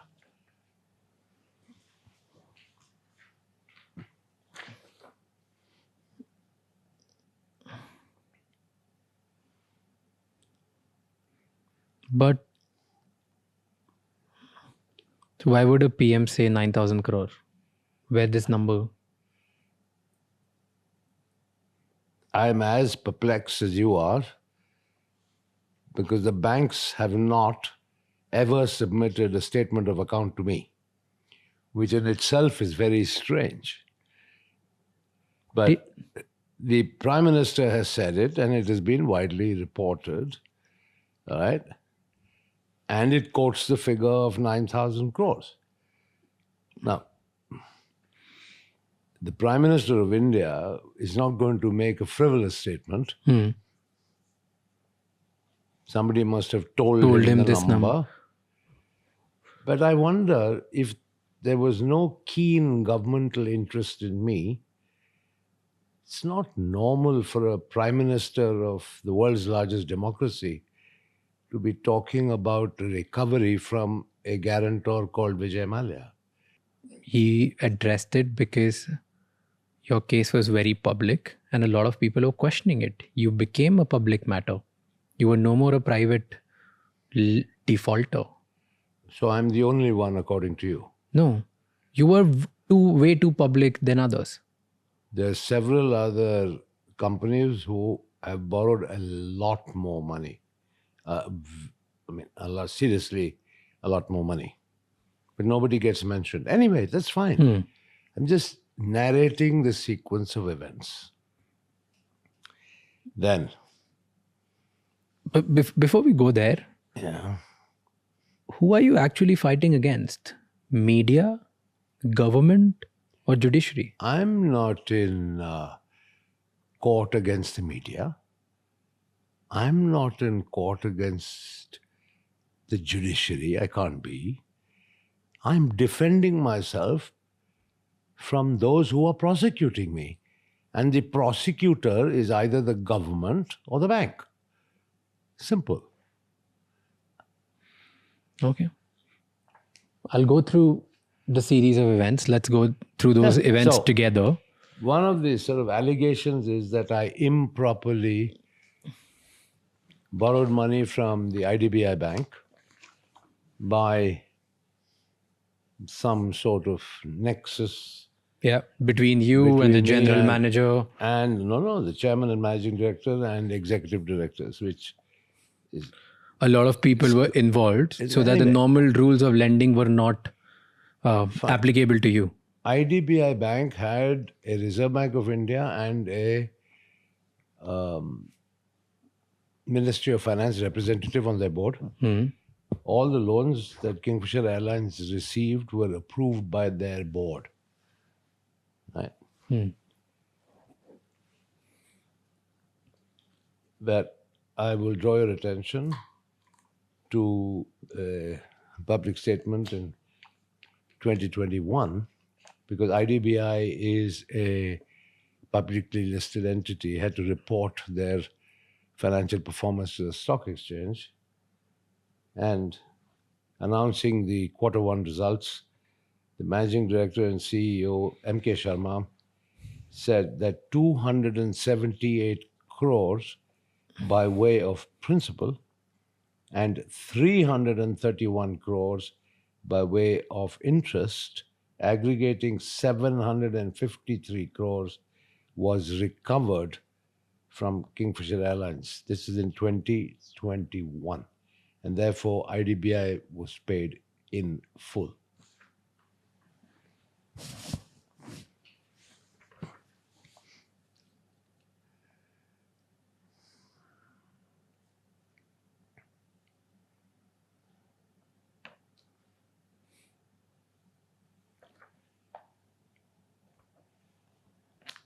Then why does CBI and ED find you guilty? Because once they file their charge sheets, the presumption is that you are guilty until you prove yourself innocent, whereas the law requires the opposite. You are presumed innocent until they prove you guilty. I'm still waiting for the CBI and Enforcement Directorate to produce evidence of my guilt. But they continue to pursue me on behalf of the banks. Now, you see here, right? This follows the finance minister's statement in Parliament, on the floor of Parliament, on December 17th, 2024, which is a few months ago. But here is the annual report of the Ministry of Finance, printed, hard copy, for the year 24-25, in which they say, under 4.2.14, restitution of properties to victims of money laundering / legitimate claimants. Okay? And it goes on to say, the Enforcement Directorate is not only actively pursuing the economic offenders to unravel the money laundering, but at the same time is also making efforts for the restitution or return of assets to the banks and others who have been defrauded by the offenders. Right?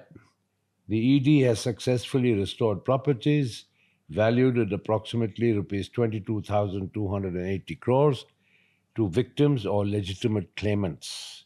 The details of the restitution / restoration done by ED are given below. Number 1, Vijay Mallya case, quantum of properties restored 14,131.6 crores. And in the comments section, details of restoration says complete amount of attached properties have been successfully restored to the public sector banks. How did they recover 14,000 crores? What did they sell? What did they do? They have not given me a statement of account. So you don't know what property or talked- shares have been sold. We talked earlier about the properties that were given to them, right? So everything, walk me through it again if you can, please. What were the things that, how did they recover They 14,000 attached crores? all my assets. And highlight 2 or 3. All Top my 3, shares, which got like 14,000. properties, everything they attached. And they've sold. But in the absence of a statement of account, can you believe it? Right? That from 2017, the date of the DRT order, till today, 2025, the banks have not given me a statement of account. How much recovery they made on which date, how much interest they have charged, how the interest gets reduced because of recoveries made, etc., and what the net position is. Nothing. 15 reminders to the banks from my English lawyers remain unanswered. Letters from me personally to the chairman of the SBI remains unanswered, and my last letter requesting a meeting to resolve these issues came back with a response saying, we are not interested in meeting. I have had to go to the Karnataka High Court to request the court to direct the banks to give me a statement of account. Is this normal? Do you think there is another example like this anywhere in the world? I mean, it's ridiculous. So if I'm not targeted, then why am I being treated like this? But recovering all the money that you owed is not as same as you paying them willfully. These are 2 different things.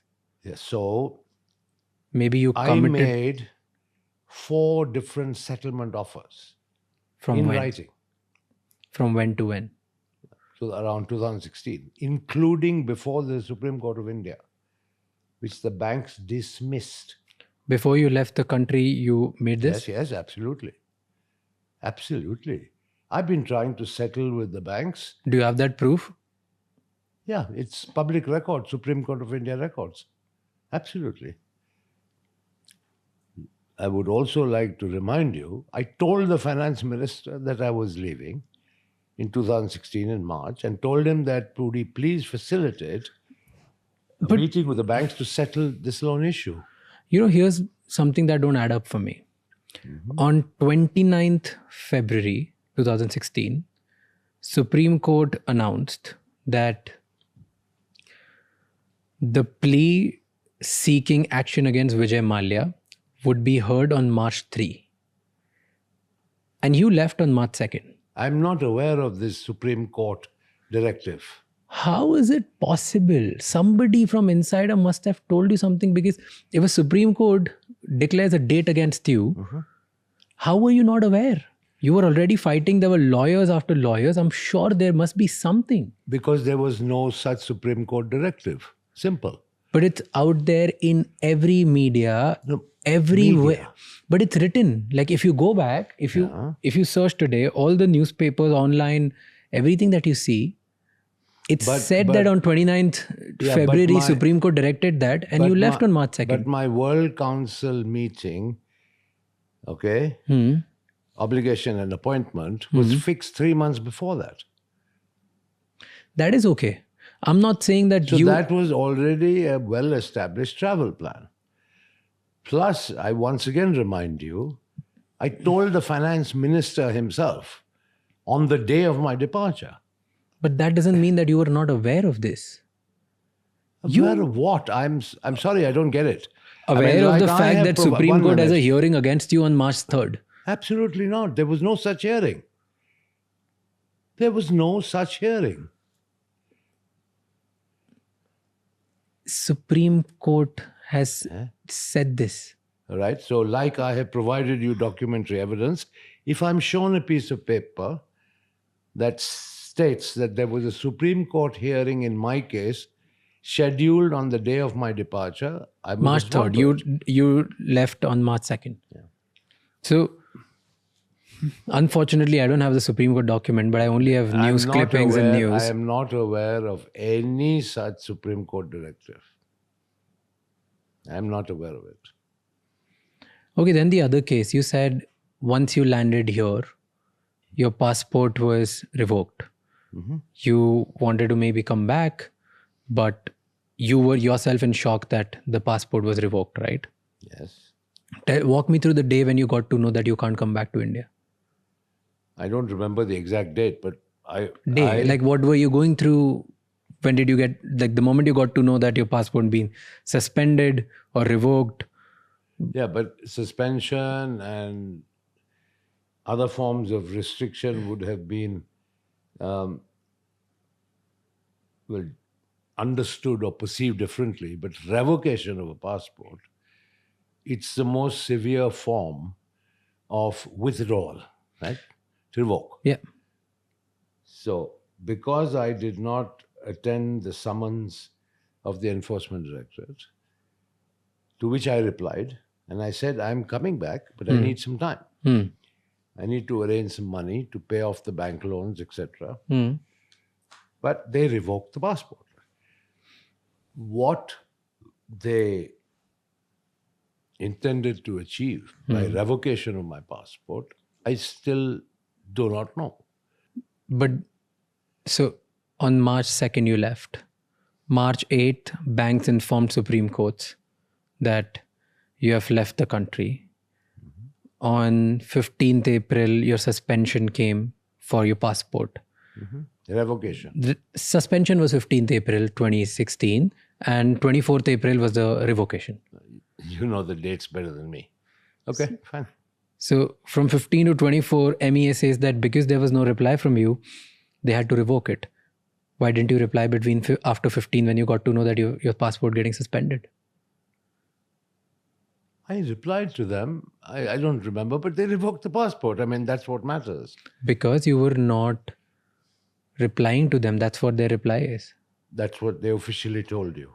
That's what they have said it officially in public. I'm not aware of that. I didn't go talk to them. I'm not. I can only talk about what I could find online through newspapers. Absolutely. So that's the only thing, unfortunately, I could talk about. Sad thing in my case is a lot of people concoct things. But it's fine. I mean, ultimately, the bottom line is the passport was revoked. Yeah. Yeah, so And then and remains revoked. So didn't you fight back? What is there for me to do? To I get have the to go passport back back? to court. I have to claim my rights under the Constitution of India, that Yeah. I have a constitutional right to a passport, Yeah, etc. so fight like What? everyone else. Like the way you would go I- back and be like, this is wrongfully done to me. So let me get my passport back. I'll fight it. Uh, I'll come back to the country. I'll abide by the law and I'll fight in the courts. Raj, in your view, how many fronts should somebody open up? How many battles should you open up and engage in? Just everything? Unlimited? I have enough and more to do, right? And I want to focus my legal battles. Remember, they are not only time consuming, reading volumes of legal papers is no fun, and lawyer fees are expensive. So, one at a time. But don't you think it makes it worse for you because you didn't come back to the country? They tag you as fugitive, fraud, and all of these are tags because you choose to not come back to the country. If I have a fair assurance of a fair trial and a dignified existence in India, you may be right, but I don't. Would you be willing to return to country if you're assured fair trial? If I am assured, absolutely, I will think about it seriously. But you should also be aware that there are other people who the government of India is targeting for extradition from the UK back to India, in whose case they have got judgment from the High Court of Appeal that Indian detention conditions are violative of Article 3 of the Constitution, of the ECHR, and therefore they can't be sent back. The plea was basically the prolonged detention without trial, for which we all know there are numerous examples. They just lock you up and throw away the key. That's not justice. But you were extradited as well, right? You lost the case. It's all right. I mean, I have a legal They base. arrested you as well and then they left, they That's granted you bail, right? What happened? Normal part of extradition. Normal. That's the procedure. What happened with the extradition? I think my stay in England is fully legitimate. But you lost the case in UK High Court, right? To the Indian authorities. There is more than the particular case that you are referring to. So there are proceedings, ongoing proceedings in this country. That's one of the legal battles I'm fighting that I told you about. But if you're assured a fair trial, what do you think is that assurance? What does it look like? What guarantees would you need that you would ever think of considering? That's something for the lawyers to discuss. But if you would agree with me, the conduct and the track record of the CBI and ED in respect of other unfortunate people doesn't inspire too much confidence, does it? I mean, I can rattle off a whole bunch of names of people, right?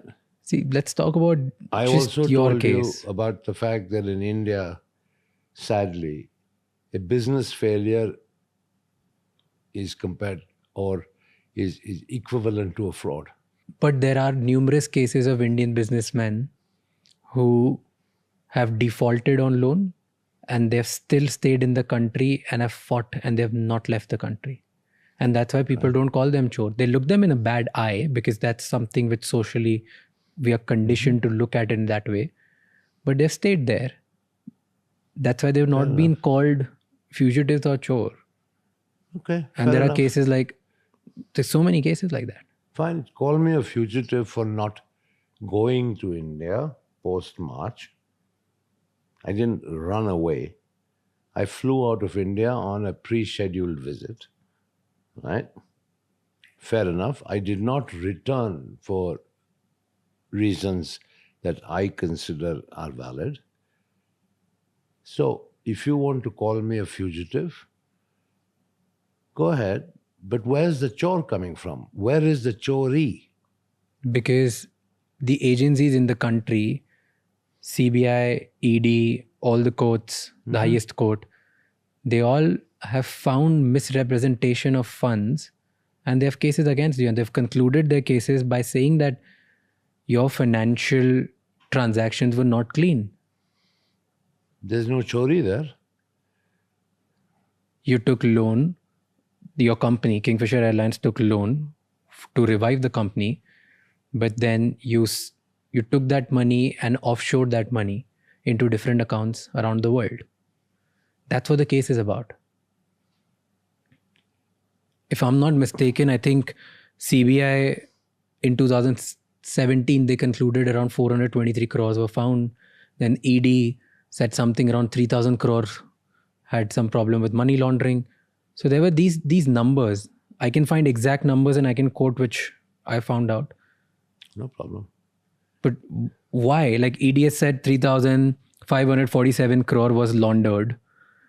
In 2017, CBI alleged that 423 crore was from Kingfisher Airlines loan was siphoned off for unrelated expenses. Can you explain why that happened? Why all these agencies are against you? And multiple courts are against you. And forget this. If you're calling India and everybody is a system, it's a nexus, they all are trying to make you a fraud. Multiple international courts.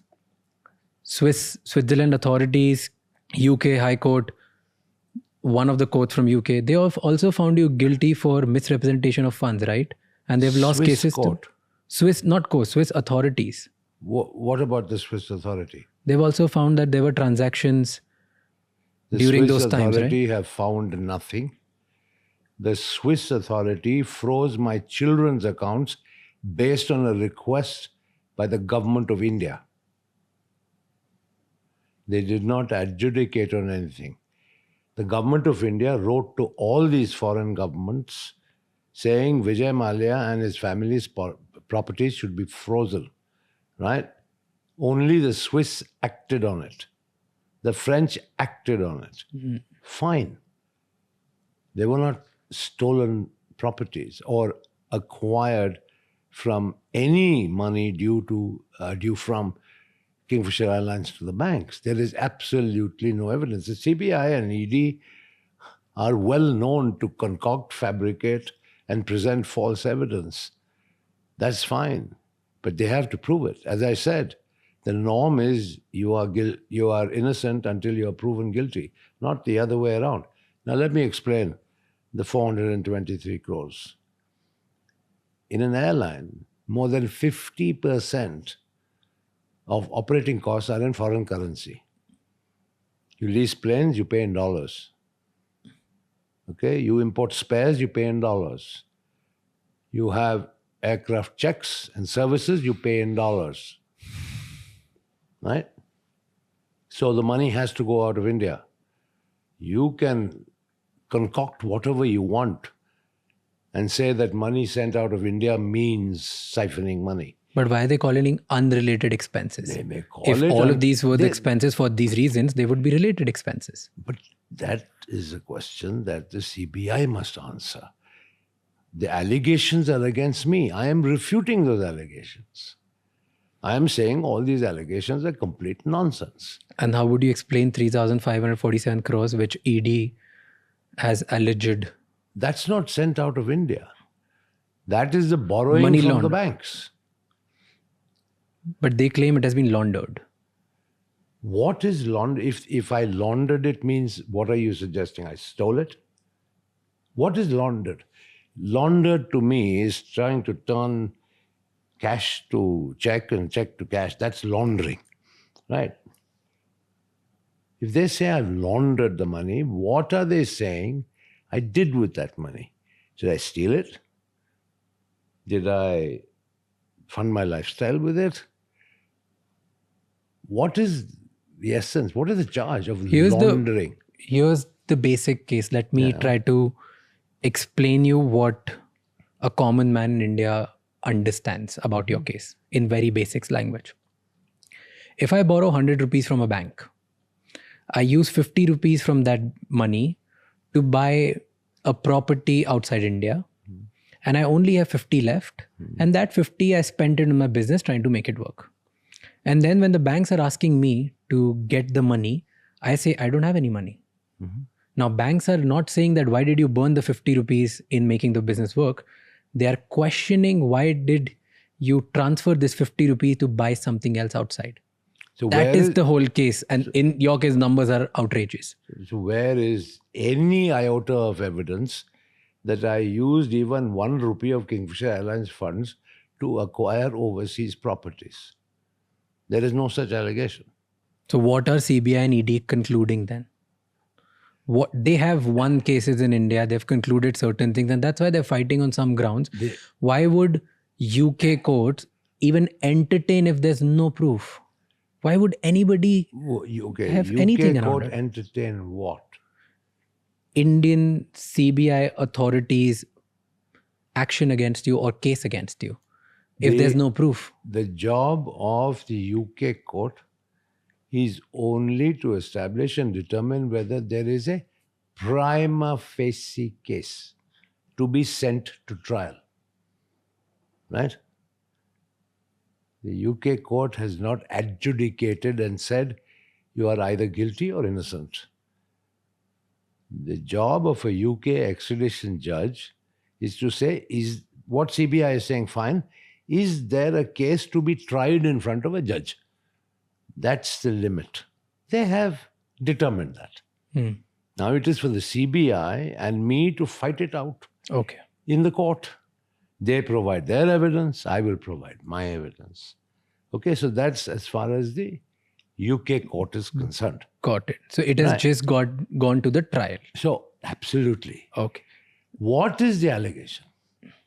I misrepresented the Kingfisher financials, Yeah. right, to the IDBI. Yeah.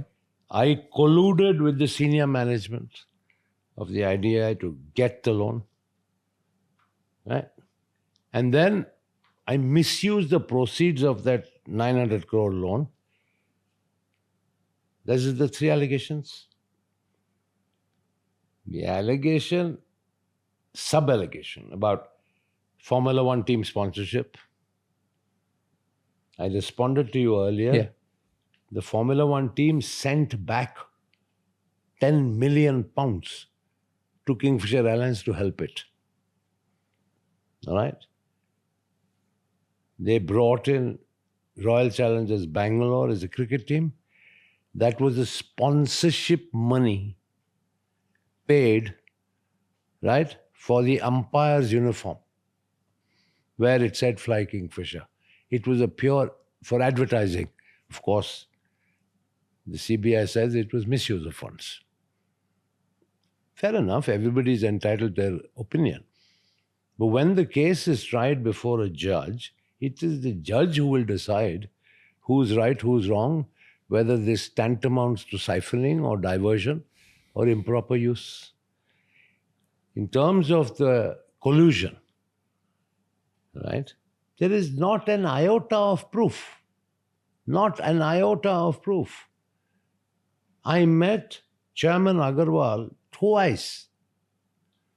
And in 2 meetings, along with 4 other executive directors of IDBI Bank, is it at all conceivable that I would be able to make some sort of corrupt, backhanded arrangement with them? Absolutely not.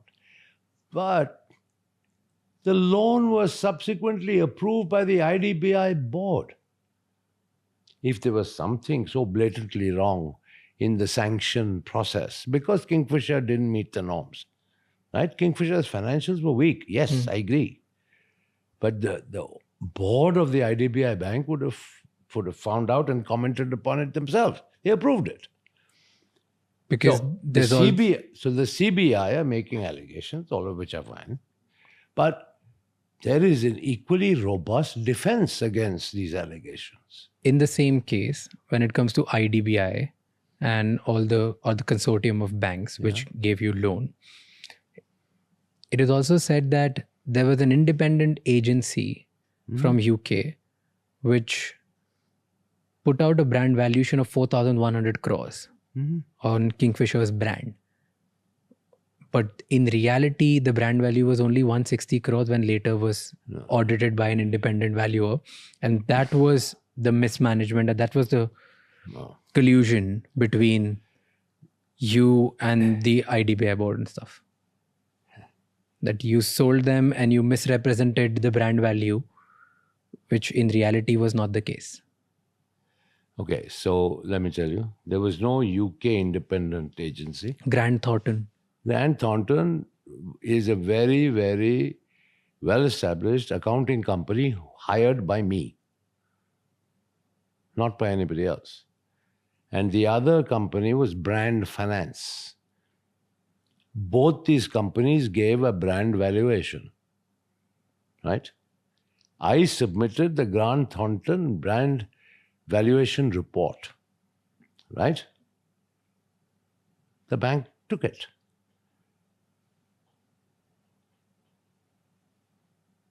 I had two recognized valuers, submitted one report, which they accepted. Now, is that fraud on my part? If they didn't want it, they said, this is not worth the paper it's written on, tear it up and throw it away, I would have done so. It's all very well in hindsight to construct a case with all sorts of frivolous allegations. And fine, if it's got to be in a court of law, thrashed out, it will be. But how is Supreme Court favoring all of these then? Because none of my cases in the Supreme Court. Supreme Court ordered you to disclose all your assets on 21st April 2016, right? Which I duly did. And they also asked you to pay bank a substantial amount to show your commitment that you're ready to pay everything, because you kept saying that you were ready to pay. Right? Did you do that? I made all the disclosures under oath on behalf of myself and my entire family, including my children. Now, what's the case? Now, where is this heading? In your words, explain me. Okay, forget all of these things. We'll come back to what happened on 25th February, which recently you did, filing a petition to Karnataka court. Yeah, so let them give the statement of account. Yeah, so we will come to that. That's the least. But in your words, in simple words, summarize me, give me a summary of series of events, what exactly happened and why are you in trouble? If I could just ask you to do it in like next 4-5 minutes. You left the country. You didn't intend to leave the country. You just left because there was a pre-scheduled meeting. Then after a month, you get to know that you've been suspended. Your passport has been suspended. 8-9 days later, it gets revoked. And since then, you're stuck here. In middle of it, you get the extradition process gets started. 2 times you get arrested, but you have been granted bail. The case gets to trial. Now CBI, ED, the government in India, everybody finds you guilty. Nobody found me guilty. I mean, that's what they're calling it, right? They're giving you names. Okay, everybody has given you a tag of, let's just not use the word guilty. The trial hasn't taken place, yeah, so the question of guilt doesn't arise. Yeah, so CBI, ED, multiple courts, the government, people of India, everybody calls you fugitive, fraud, chore, bunch of different things. Anchors, news, media, everybody calls you that, right? And you have been publicly on through your Twitter on multiple occasions, you have been saying that, hey, I want to pay the money. I really want banks to listen to me. And you've been very clear about it. There have been multiple attempts from your side. And again, authorities commenting that though there has been an attempt from your side, but the effectiveness of it needs to be questioned. The seriousness of it needs to be questioned. Right? This is what the case is. But in all in all, in summary, people call you chore, people call you fugitive, people call you fraud. Now explain me in summary, what is your side of story? We've gone through the whole thing, but I want to understand just in short brief the way I explain right now. What is the root cause for all this? Money. There is no other criminal allegation against me. It's all about money. Right? I showed you the debt recovery certificate amount, 6203 crores. I've shown you the Ministry of Finance report, 14,100 recovered. The question to be determined now is, has the money been recovered or not? Once the money has been fully recovered, including interest, right, the root cause is taken care of. No, the root cause is intention. Sorry. The root cause is intention. Root cause is not money and recovery of the money. It started like that. The root cause of your case is intention. You had the money and you still didn't pay. That is what we're fighting. That is what everybody thinks that that's why there's a problem. Answer the question, what was the share values then and what are they at the time of recovery? You'll get your answer. The share value went up tremendously. Therefore, they could recover 2.5 times the debt. Back in 2016, the values of all the securities would cover the debt recovery certificates. So there was a huge appreciation in the value of my shares held. So it's fine. The root cause and cause or loss to public, to the common man, Indian taxpayer, is the money, which has been more than recovered. Right, fine. I'm ready to face trial for intention. So, if they want to convict me for bad intention, I'll fight it. Win or lose, I'll fight it. But you have a problem with they calling you chore because you've repaid the money. Yeah, well, I'm probably the only chore who's been called chore after repaying 2.5 times. But it's okay. I mean, it's part of life. You also filed a petition in Karnataka High Court, right? What's happening there? I don't know. That petition, as I told you, was simply to direct the banks to provide a statement of account, which once again I find exceptionally strange. I mean, this is probably the only example globally where banks do not render a statement of account. But if you say that you've recovered everything and if banks provide you the statement, would you be open for an independent audit? Of course, anytime. I'm open for it now. On all your financial transactions? No problem. There's nothing to be hide. Zero. Nothing. Please, anybody can There's come nothing and to audit hide. me. Nothing. Then, if according to you, the case is this clean, okay, and the authorities are questioning it, the media is questioning it, do you think you flying out of India just made your case worse? Maybe it did, but I flew out on a pre-arranged commitment with no court directive, as you seem to suggest, that I must be there. I went to Geneva for a meeting.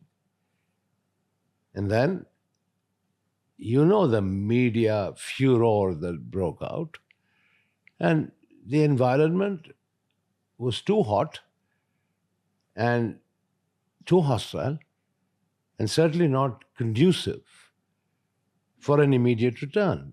Plus, I needed to sell some securities to overseas business partners in order to generate more money to pay these banks, which I've been trying to sort of repay since 2016, maybe not in the quantum that finally has resulted. I mean, the banks have got lucky, isn't it, getting 4,100 crores because of the appreciation of my shares. 14,000. If I don't want to say. I don't want to comment on others. I might as well just focus on my own business. It's not fair. I'm not the type of person who comments about other people. Do you think people would have still calling you, like people would still call you fraud if I have done whatever I could do. if you would have stayed in India and cooperated with banks, Listen, people would not call you fraud?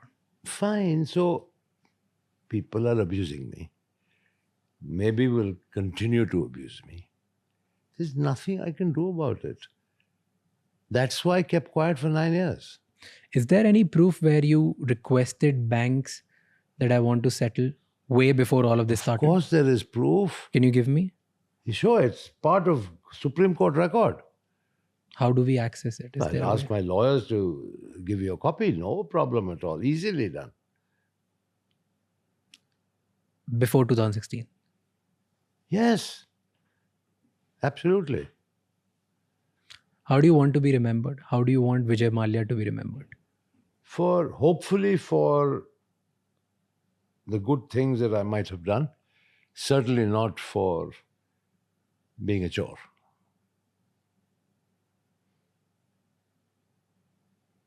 Perfect.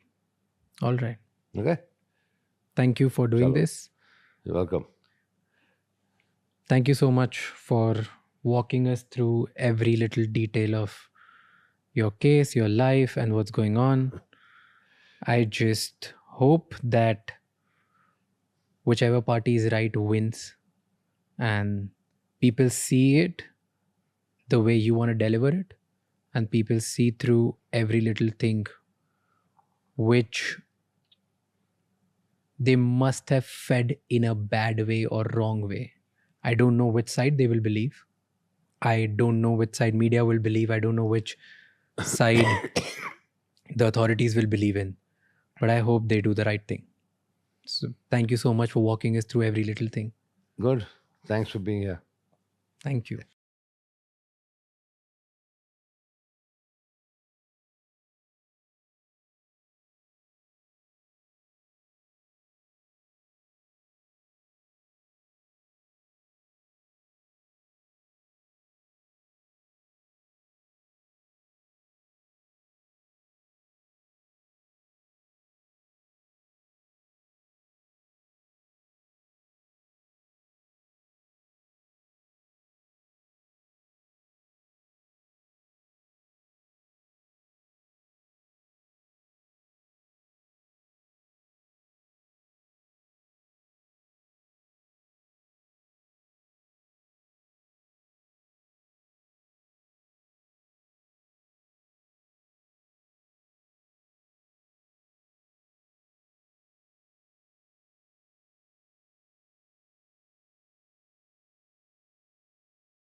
Thank you so much for watching this episode till the end.